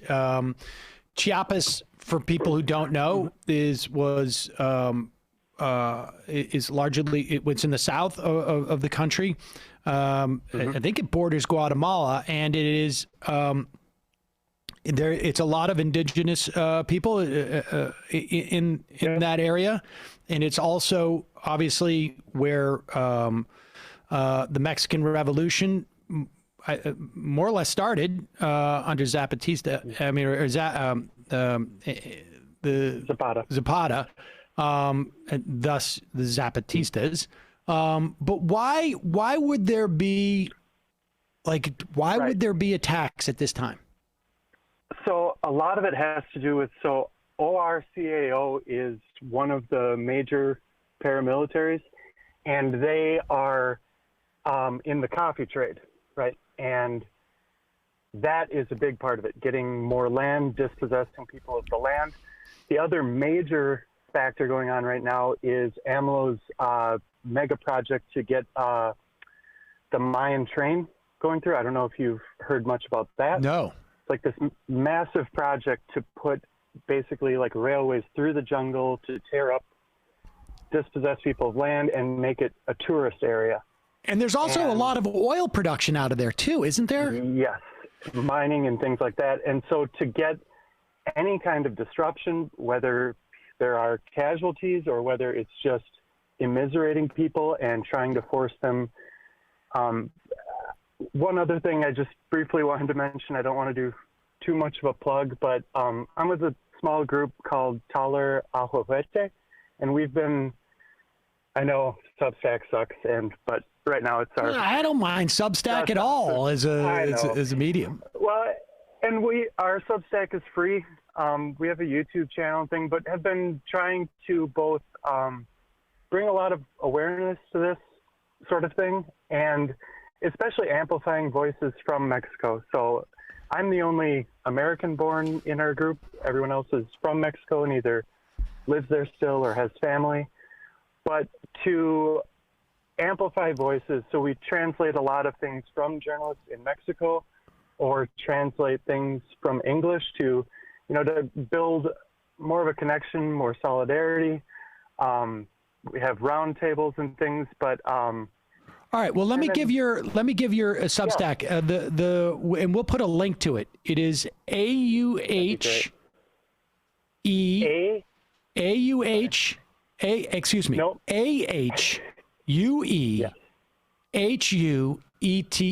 So I'll say that again. AHUEHUETE.substack.com. And people can check that out there. And, I'll drop a line to Just Coffee, too. I believe, if I'm not mistaken, I know they definitely get coffee from farmers in Chiapas. I think that's how they started. Just Coffee did, was trying to build some solidarity with Zapatista farmers. And I wonder what they know, because I know they regularly travel down there. And they have a very tight relationship with their suppliers, and if there's bad weather, I'm not doing an ad for Just Coffee, but they talked about it many times. And so maybe there's something we can do with them to raise awareness of this. We actually also we work with the people who distribute like kind of brand name Zapatista coffee in the U.S. We did the artwork for their bags that I know are right now just sold out, but they should be getting stuff soon. But we're in contact with them. I'd love if you should also try and send word to Jamie, because I know the Intifada, they do a lot of stuff with Chiapas. I think she travels down there like once a year, I think. Yeah, I talk to her semi-regularly. So. Oh, good. All right, good. Anyway, I don't want to take up too much of your time, but yeah, we just dropped a new little 3-minute explainer on these recent attacks on YouTube. And so if people want to check it out, I know several times people have called in saying, that they wish there was like a Spanish language majority report, and I wouldn't claim we're that, but if people are looking for that kind of thing, it'd be great. Fantastic. All right. Well, Brian, really appreciate the call and the email. Just literally pulled it last night, so I was had it right here. All right. Thanks, man. Well, thanks again. Right. Bye. That was pretty. It worked out well. Calling from a 480 area code. Who's this? Where are you calling from? Sammy. Yeah. Is this me? It is you. Yes, sir. It's the Stub Lord from Scottsdale. Of course. How's it going? Stub Lord from Scottsdale. What's up? Yes, sir. Kind of a big deal around here, Sam. You don't need to tell me that. Oh. I had a little bone to pick the other day. Who's in charge of ending the stream? That'd be me. Did he leave it going on for like 6 hours? Yeah, I have a legacy to upkeep here, Sam, so you're going to have to reprimand him, maybe take away his bathroom privileges for this week. Well, first off, I take away his commissary privileges. He doesn't. Nobody here is given bathroom privileges. That's something that I make them earn. So like they get, like if they do something good, like Bradley, good job today pulling that clip. Here's a star. If they get enough stars, then they get to use the bathroom. That's the way we work it. I gotcha. Well, I guess since it's Matt, I'll cut him some slack. If it was Bradley, I would pull a let's go Bradley on him. There you go. If you know what I mean. Oh no, I totally know what you mean. I should also just tell you that we just got an IM. That's not fraud. Shout out Stub. Stub is first. Yeah. I don't know what that means, but congratulations. It's because for probably 10 to 20 years, I've been the first commenter on the MR YouTube. Charge. Well, we've only had the YouTube channel for maybe 10 years. Sam, we're upping it to 30 now. How about that? Beautiful. No, but in all seriousness, I appreciate you guys. You probably saved me from the libertarian hellscape. And, I just wanted to – I never got a chance to call in and show my respects to the GOAT Mike. So I always post rest in power, Brother Michael, to show my respect. He just got it, you know? Yep. when I saw the gold chain, I'm like, this guy gets it. He knows. So yeah. I would always I would message him about like hip hop and rap and Nas and stuff, and he'd be like, "Thanks, Paisan." That sounds about right. So, but yeah, I appreciate you guys. You know, you're doing the Lord's work. Yeah. I appreciate it, man. Thanks for the call. Thanks for being first. Hey, right on. All Appreciate you guys. Bye. Stubb is first. Later. Stubb is first. I think I've actually seen some of those. Let's go to the IMs. Thor Peneth.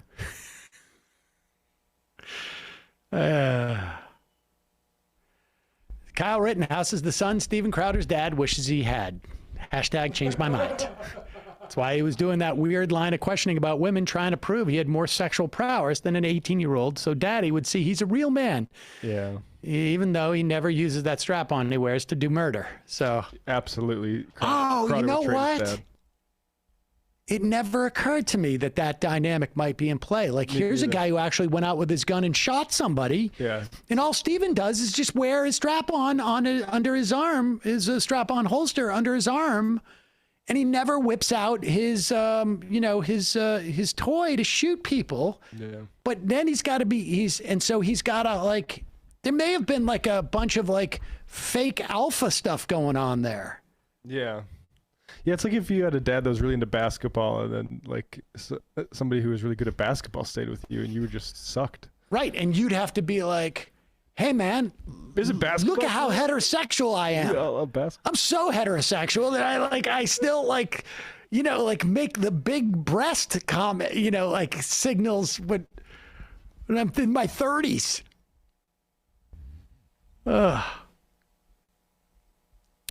I still can't get over that. Crowder part. If anybody saw Who's the Caboose or Pilot Season, Who's the Caboose was made in 97, 96, and in 2004. And there was a lot of pressure, particularly in Hollywood at that time. I imagine prior to that too, but and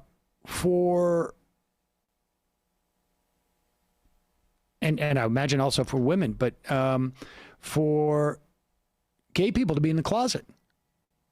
And it would create this really sort of weird dynamic where, heartbreaking in many respects.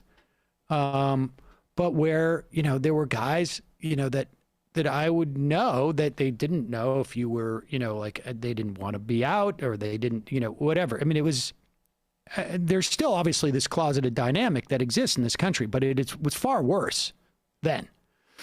And it would often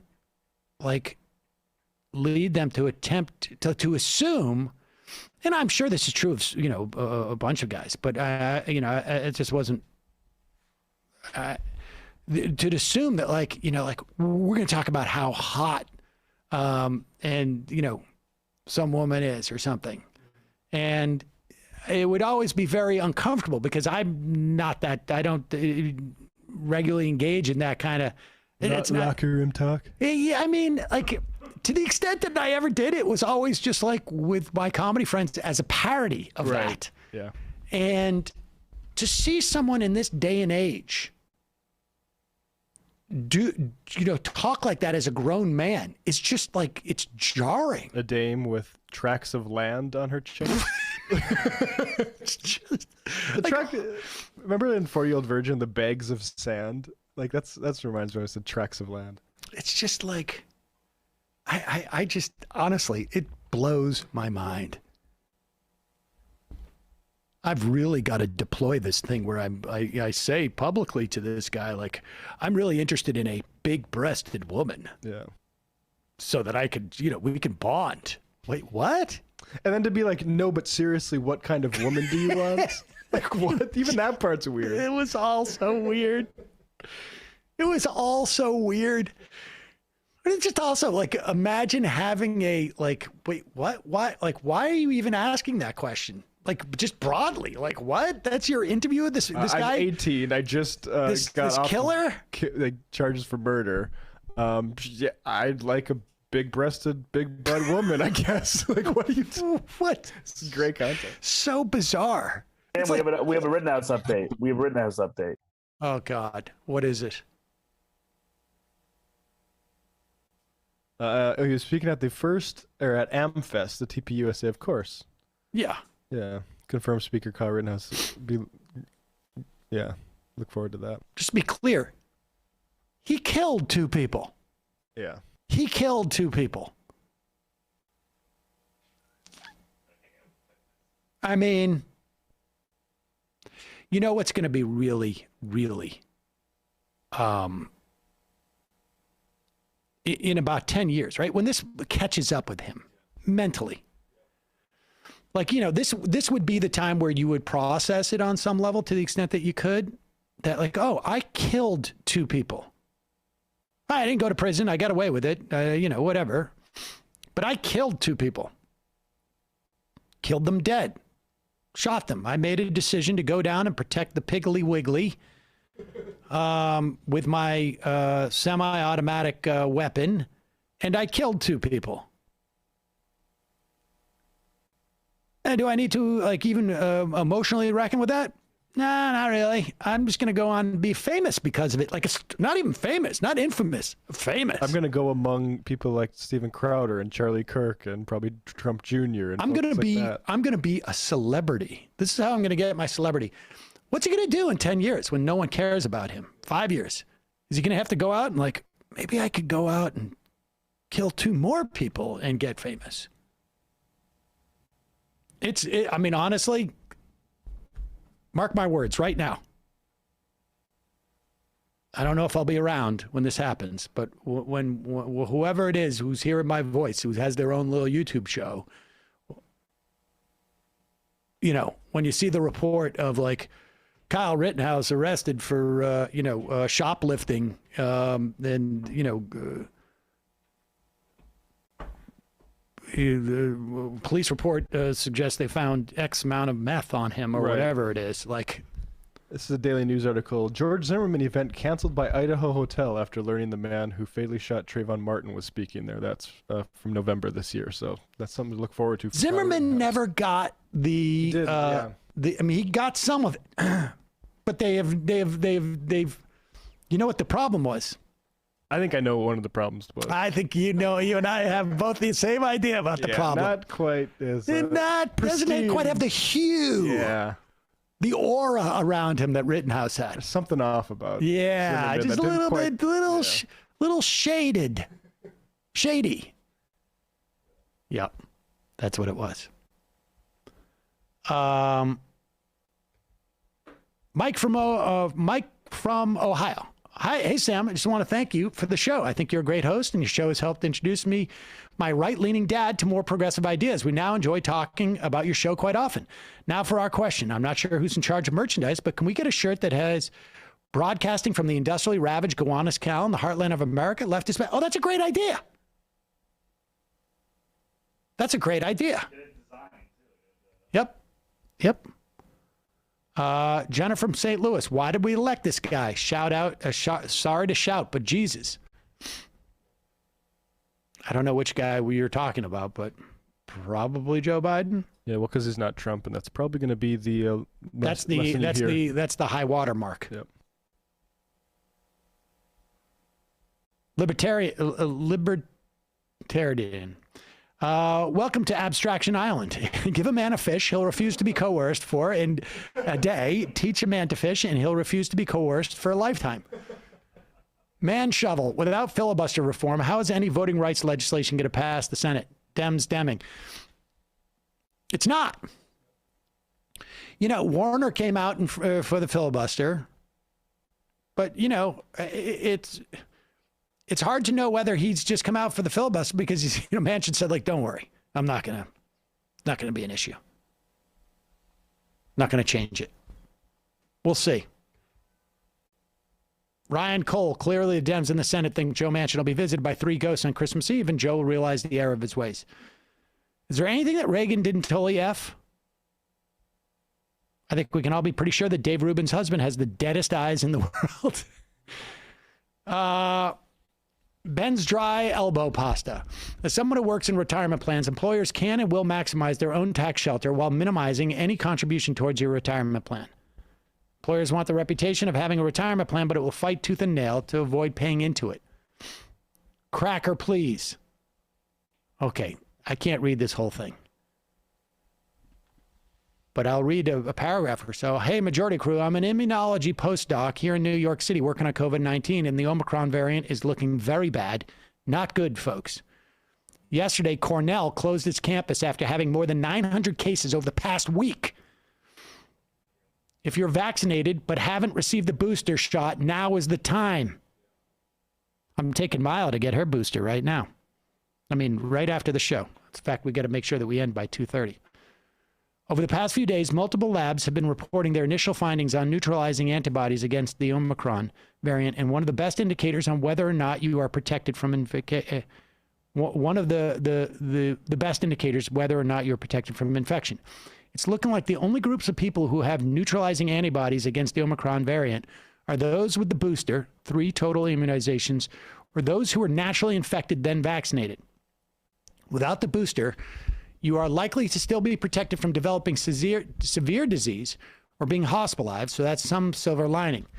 Another key difference with the new Omicron variant is that almost all the monoclonal antibody therapies, including Regeneron, do not work against Omicron, which wasn't the case for the Delta variant. This is because mutations in the Omicron spike protein render them unrecognizable by the antibody cocktail. This is very bad news for the unvaccinated, though there are some promising antivirals from companies like Pfizer that reduces hospitalizations. The problem with that pill is that Pfizer's only planning to make 10 million of them available in this country next year. For it to be effective, you need to take it as soon as you're infected. We're going to have more. It's quite possible we're going to have more than 10 million infections next year. Hope you have all a nice holiday, and looking forward to starting the midterm election year with a huge COVID surge, ending with the child tax credit and restarting student loan payments. Yes. Again, this is unverified. Cracker, please. It's coming from someone named Cracker, please. But nothing that person said is inconsistent with the earlier reports that we've seen out of South Africa and some out of Israel, too.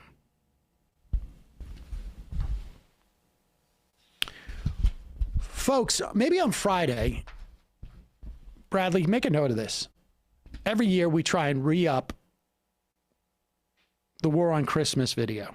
We were really lacking vigilance this year. I don't know, it was about 15 years ago, I went on CNN and talked about the War on Christmas.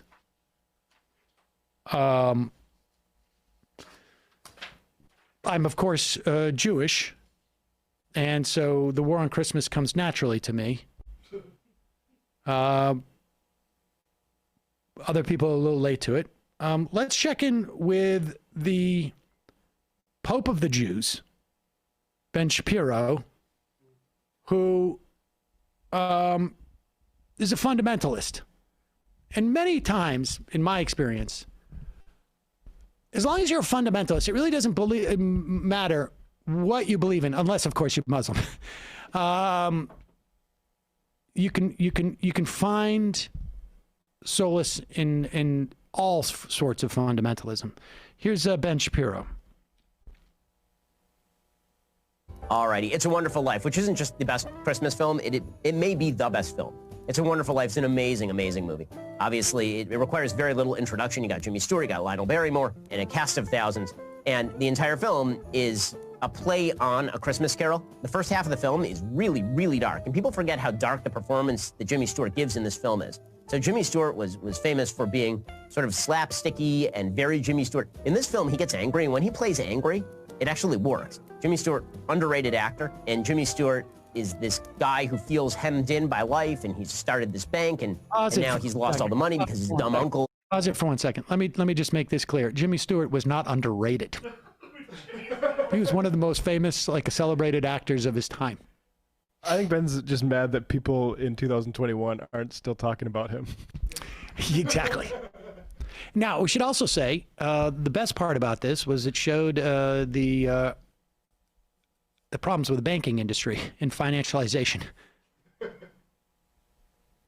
Really have a cast of 1,000?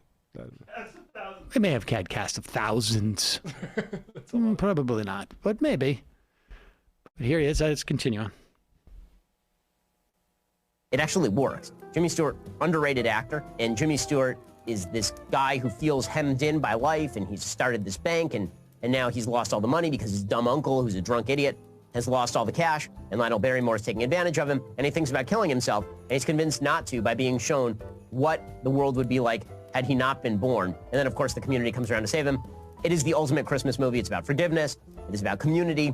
It's about the unseen contributions that we all make to the lives of the people around us. Now, also, Lionel Barrymore is correct. So on a financial level, the villain of this piece is actually the hero, because if Jimmy Stewart actually gets his way, all of Bedford Falls collapses in the subprime mortgage crisis. Basically, Jimmy Stewart keeps giving out loans without proper checking into the credit history of the people he's giving loans to based on his sort of assessment of their own personal viability financially. Lionel Barrymore is much more by the numbers. Lionel Barrymore is a better banker, and that local bank probably goes under. So the movie was supposed to be sort of a quasi-socialistic FDR parable, but the reality is that the real estate policies followed by Jimmy Stewart bankrupt Bedford Falls, and everybody ends up homeless.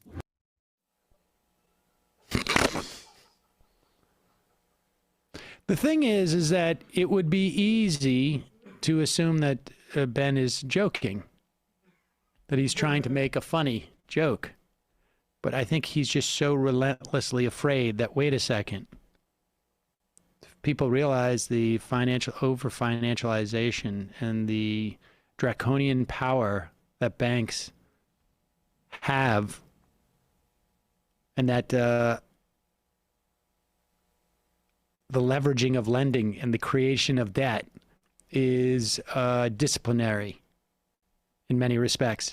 If people start to, like, sort of, you want to make sure that, like, just understand that it is appropriate for a banking conglomerate that controls, that has a monopoly over the course of the future of this town, and therefore should, in authoritarian method, control the future and the fate of all this. Don't want you to get the wrong impression. It's a great movie, but the message is wrong. Well, I mean, at least the part about, like, the central figure. Like, the idea that there's a reason why the community comes together. It is because there's a shared fate. That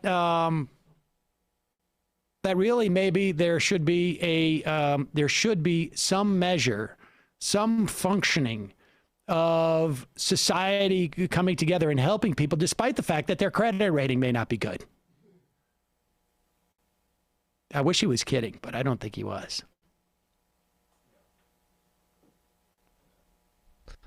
Bin Laden sure brought everyone together. Exactly. Wow, that's pretty good.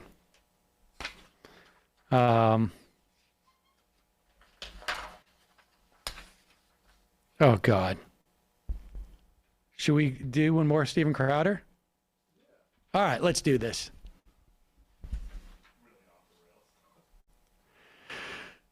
Steven Crowder on Monday, coming right off the heels of talking about the ladies with Kyle Rittenhouse. Here he is. Let's see. Had celebrated the guy who killed the killer. Talked about the ladies. Made the point that I'm super, super straight this week. Oh, I know what it is. Time for some COVID denial. Well, here's the thing, too. We weren't planning on talking about this, but the Omicron, okay? Yeah. We'll talk about it tomorrow. The Omnicorp virus? Yes, the Omnicorp. Yes. Don't do it. Don't do it. Because then people are just going to see clips, and they're going to see me say Omnicron, and I'm like, why does Steven not know what he's talking about? It's your fault. You do this to me. I'm sorry. So No, you're not. The Omnicorp shit. The The Omicron. I just think if we call it Omnicorp, we get away with it. Okay, the Omnicorp virus. That's a good call. That's a good call. The Omnicorp virus, just like calling what's her name, Megan Thee Stallion, Lizzo. And they'll be like, I didn't say it about her. I don't know. Yeah, I have no idea. It was the other fat whore. You know how mad she'd be if you poured hand sanitizer all over her dinner? Yeah, I know. You would think so. She would eat you ruined my chitlins. She would eat it. I would say she wouldn't, but I don't know. She wouldn't enjoy it as much. If you do it over a Popeye's chicken sandwich, it'd be an improvement. Shut up. Shut up. I don't care. So I got stabbed for the Omicron variant, when you think about this, dude, all references will be available. One second. Even his producers are like, wow, that's sort of super racist. Like, I mean, you know, like the look on that guy's face. Like, oh, God, man. Seriously? Don't cut to me. Don't cut to me. I don't want to be associated with that level of juvenile racism. Can't you be more sophisticated in your racism? I don't get the Omnicorp thing. Is that supposed to be some type of joke? It's them pretending they're like against capitalism or something. It's all like it's the new they are made a new virus because they want it's a whole hoax. It's like a way to nod at the hoax thing. And then the black people with their Popeye's chicken. Okay. Let's continue. Let's continue the edification. Should be an improvement. Shut up. Shut up. I don't care. So I got stabbed for the one, Omicron variant, when you think about this too, and all references will be available at louderwithcarter.com. We'll do a whole segment on it tomorrow. Is okay. They are now saying that it outcompetes the Delta variant. Right. So basically it's going to, they're projecting, wipe out the Delta variant. It's far more transmissible. And as far as I know, no deaths yet. No reported deaths either. And very, very mild symptoms. We don't know. Hold on a second. Yeah. Could you ask for anything better? Something that wipes out the other variants, which had the absolutely just devastating mortality rate of 0.3%. Oh my And God. now it's less than that, and people don't even get bad symptoms, and it's guaranteed to be the variant that you catch sometime in the next. I mean, when do you have Omicron parties? Yeah. You couldn't write it better. Be like, okay, look, I want you, if Fauci said, I want you to write a list, okay, of everything you want in a variant. And Frank Luntz and his toupee and sneakers, like, okay, raise your hand if you want it to be more transmissible. Raise your hand. And then it'd be like, okay, more transmissible. It will destroy the Delta variant, and it doesn't even hurt. I'm like, here you go. And God gave it to us. Oh, I see. God didn't give us the Delta variant, but they did give us the Omicron variant. All right, just for, and I see he's back onto wearing his strap-on holster there. He's got a strap on. That's why he's. Wonder if the Crowder team made him take that off or something. It is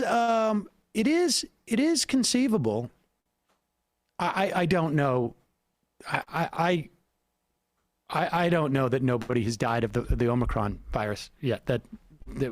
I don't know if that's actually accurate. Hopefully, older people are boosted and they're protected from getting it.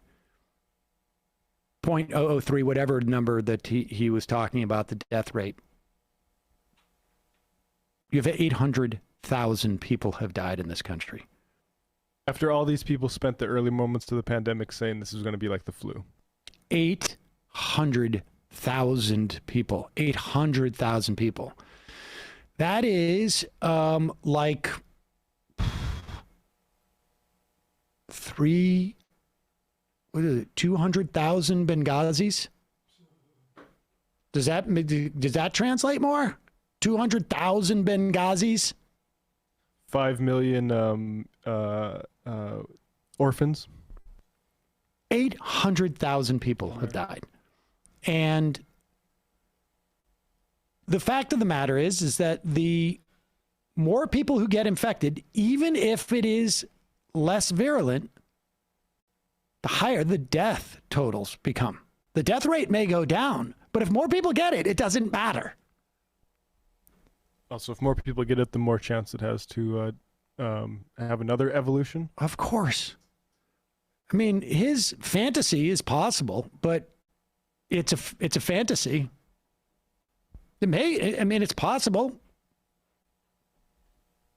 What's also possible is that it exponentially spreads, and as such, even if the rate of death is less, the rate of hospitalization is less, you're going to get more of those people.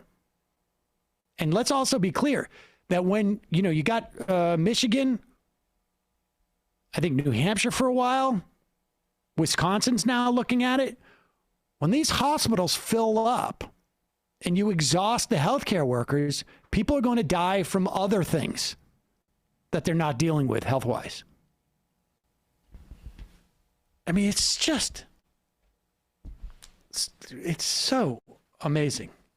But I got to appreciate the fact that, like, he was able to pivot from racism into the COVID denial stuff. All the data will be on louderwithcrowder.com. God, what a just, man. This guy's so desperate to impress his dad.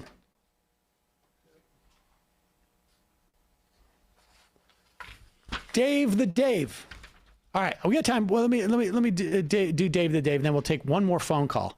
Can the Central New York region get a shofar for the passing of longtime legendary newsmaker Rod Wood? He has a place in my family when his Consumer Reports brought to light the safety issues with child car seats in the early 2000s, potentially saving mine and my sister's life.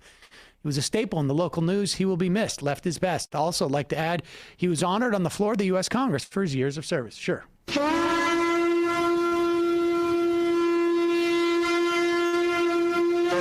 All right. Final call of the day. We got a lot of people hanging on the phone. I'm sorry, folks. Just doing our best here. We're gonna try some innovative things maybe in the new year. We'll see. All right. Pick a number. I got 3 people with 70 and 69 minutes. So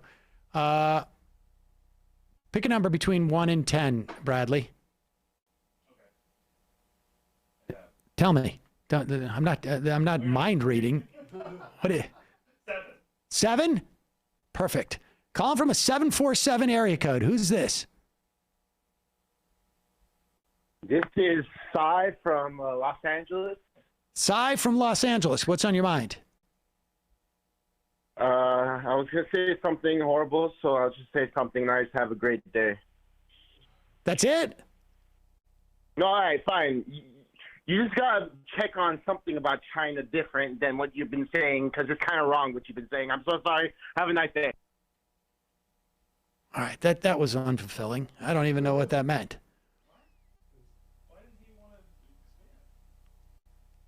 Why would you wait in line on the phone for that? Calling from a 561 area code. Who's this? Where are you calling from? Hi, this is Nathan Galang. Hold on, let me put on my headphones so I sound a little better. Okay. All right. Hello, do you hear me? Do I sound nicer? Yep. I don't know if it changed anything. Okay. Hi, Sam. It's nice to meet you. I've been watching your show for years. But I did want to talk about 2 things. One. What's your name? Wait, what's your name? Where are you calling from? My name is Nathan Galang from Green Acres, Florida. Okay, Mason from Green Acres, Florida. What's on your mind? Yeah, so 2 things. One, online, political, not too important, and 2, local politics and real world elections and all that stuff.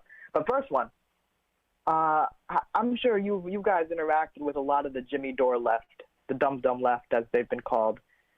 But no, and I think you guys have made this clear as well. They seem to really be pushing this real right-wing direction.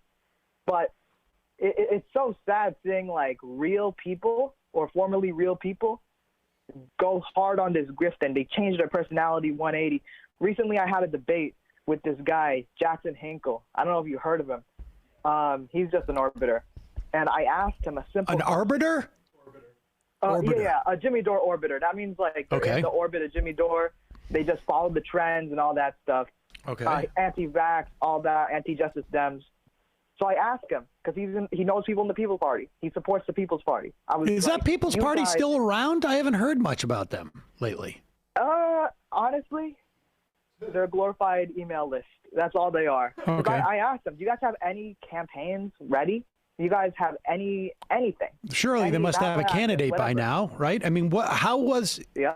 I mean, my understanding of the whole force the vote theory was that we're going to get Democrats who don't support Medicare for all, even though we already know we know at the very least 110 of them that don't, right? Like the ones that didn't sign on to but we're going to smoke out,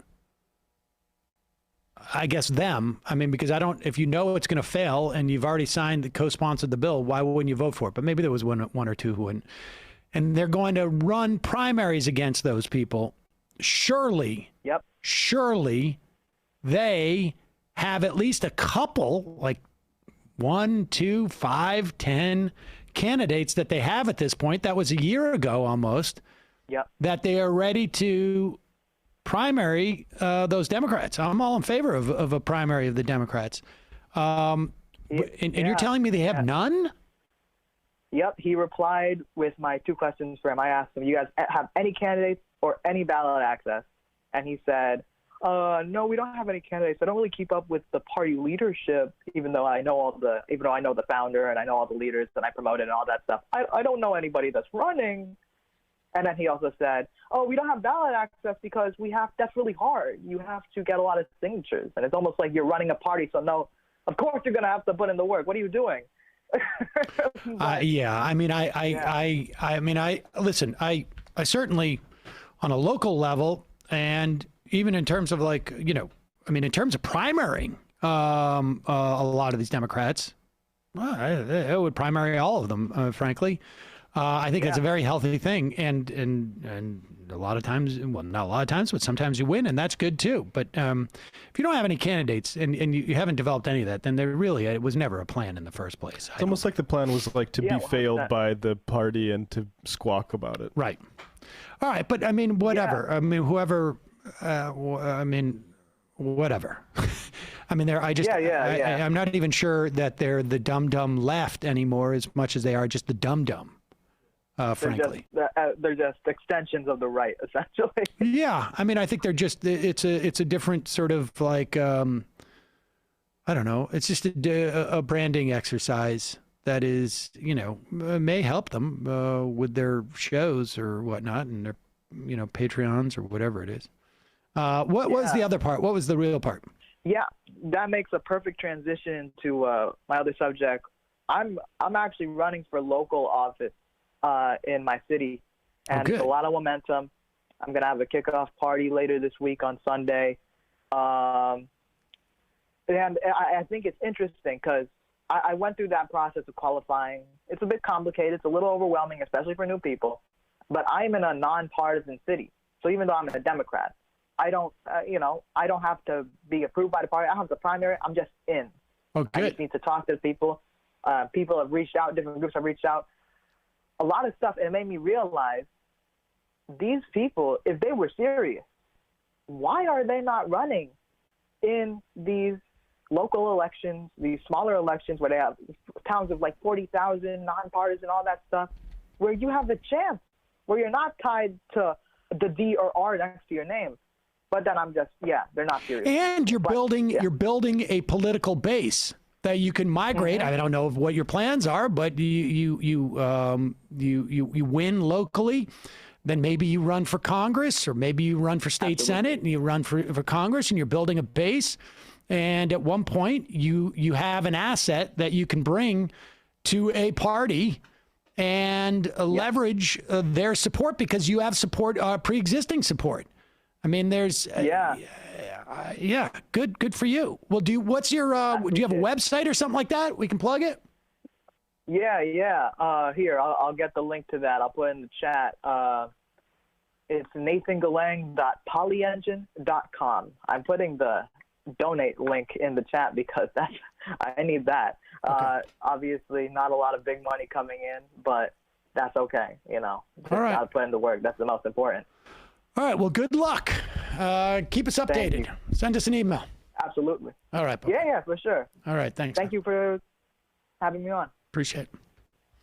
All right, folks. Now it is time for, Bradley, you did not tell me to stop. 3 IMs. We got to do more than 3 IMs, but we'll do them quick. I got to get my kid boosted.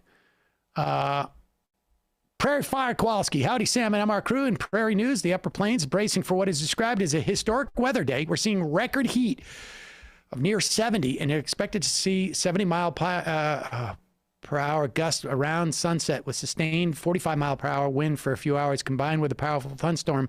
We'll likely see a ton of damage. Trains are being stopped. Semis are being stopped. Irrigation pivots are being started to weigh them down with water. You even got our combine out of its storage a few days ago to help our neighbor finish harvest because all the remaining standing crops will be likely flattened tonight.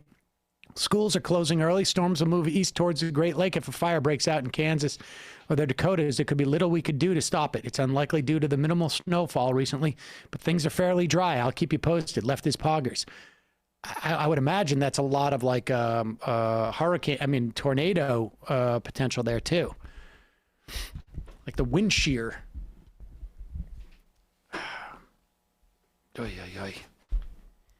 All right, Chicken Sitch Cedar. Have you heard how Ben Shapiro pronounces Omicron? The boy has said in one breath he shouldn't vaccinate young people at the same time that old people are in psychological danger from not being able to see anyone. First of all, like what? Like that's not the case anymore. People, nobody's in lockdown anymore. To the extent that people are not going out to see it, it's because they're worried about catching it or giving it to somebody. God, these people are just...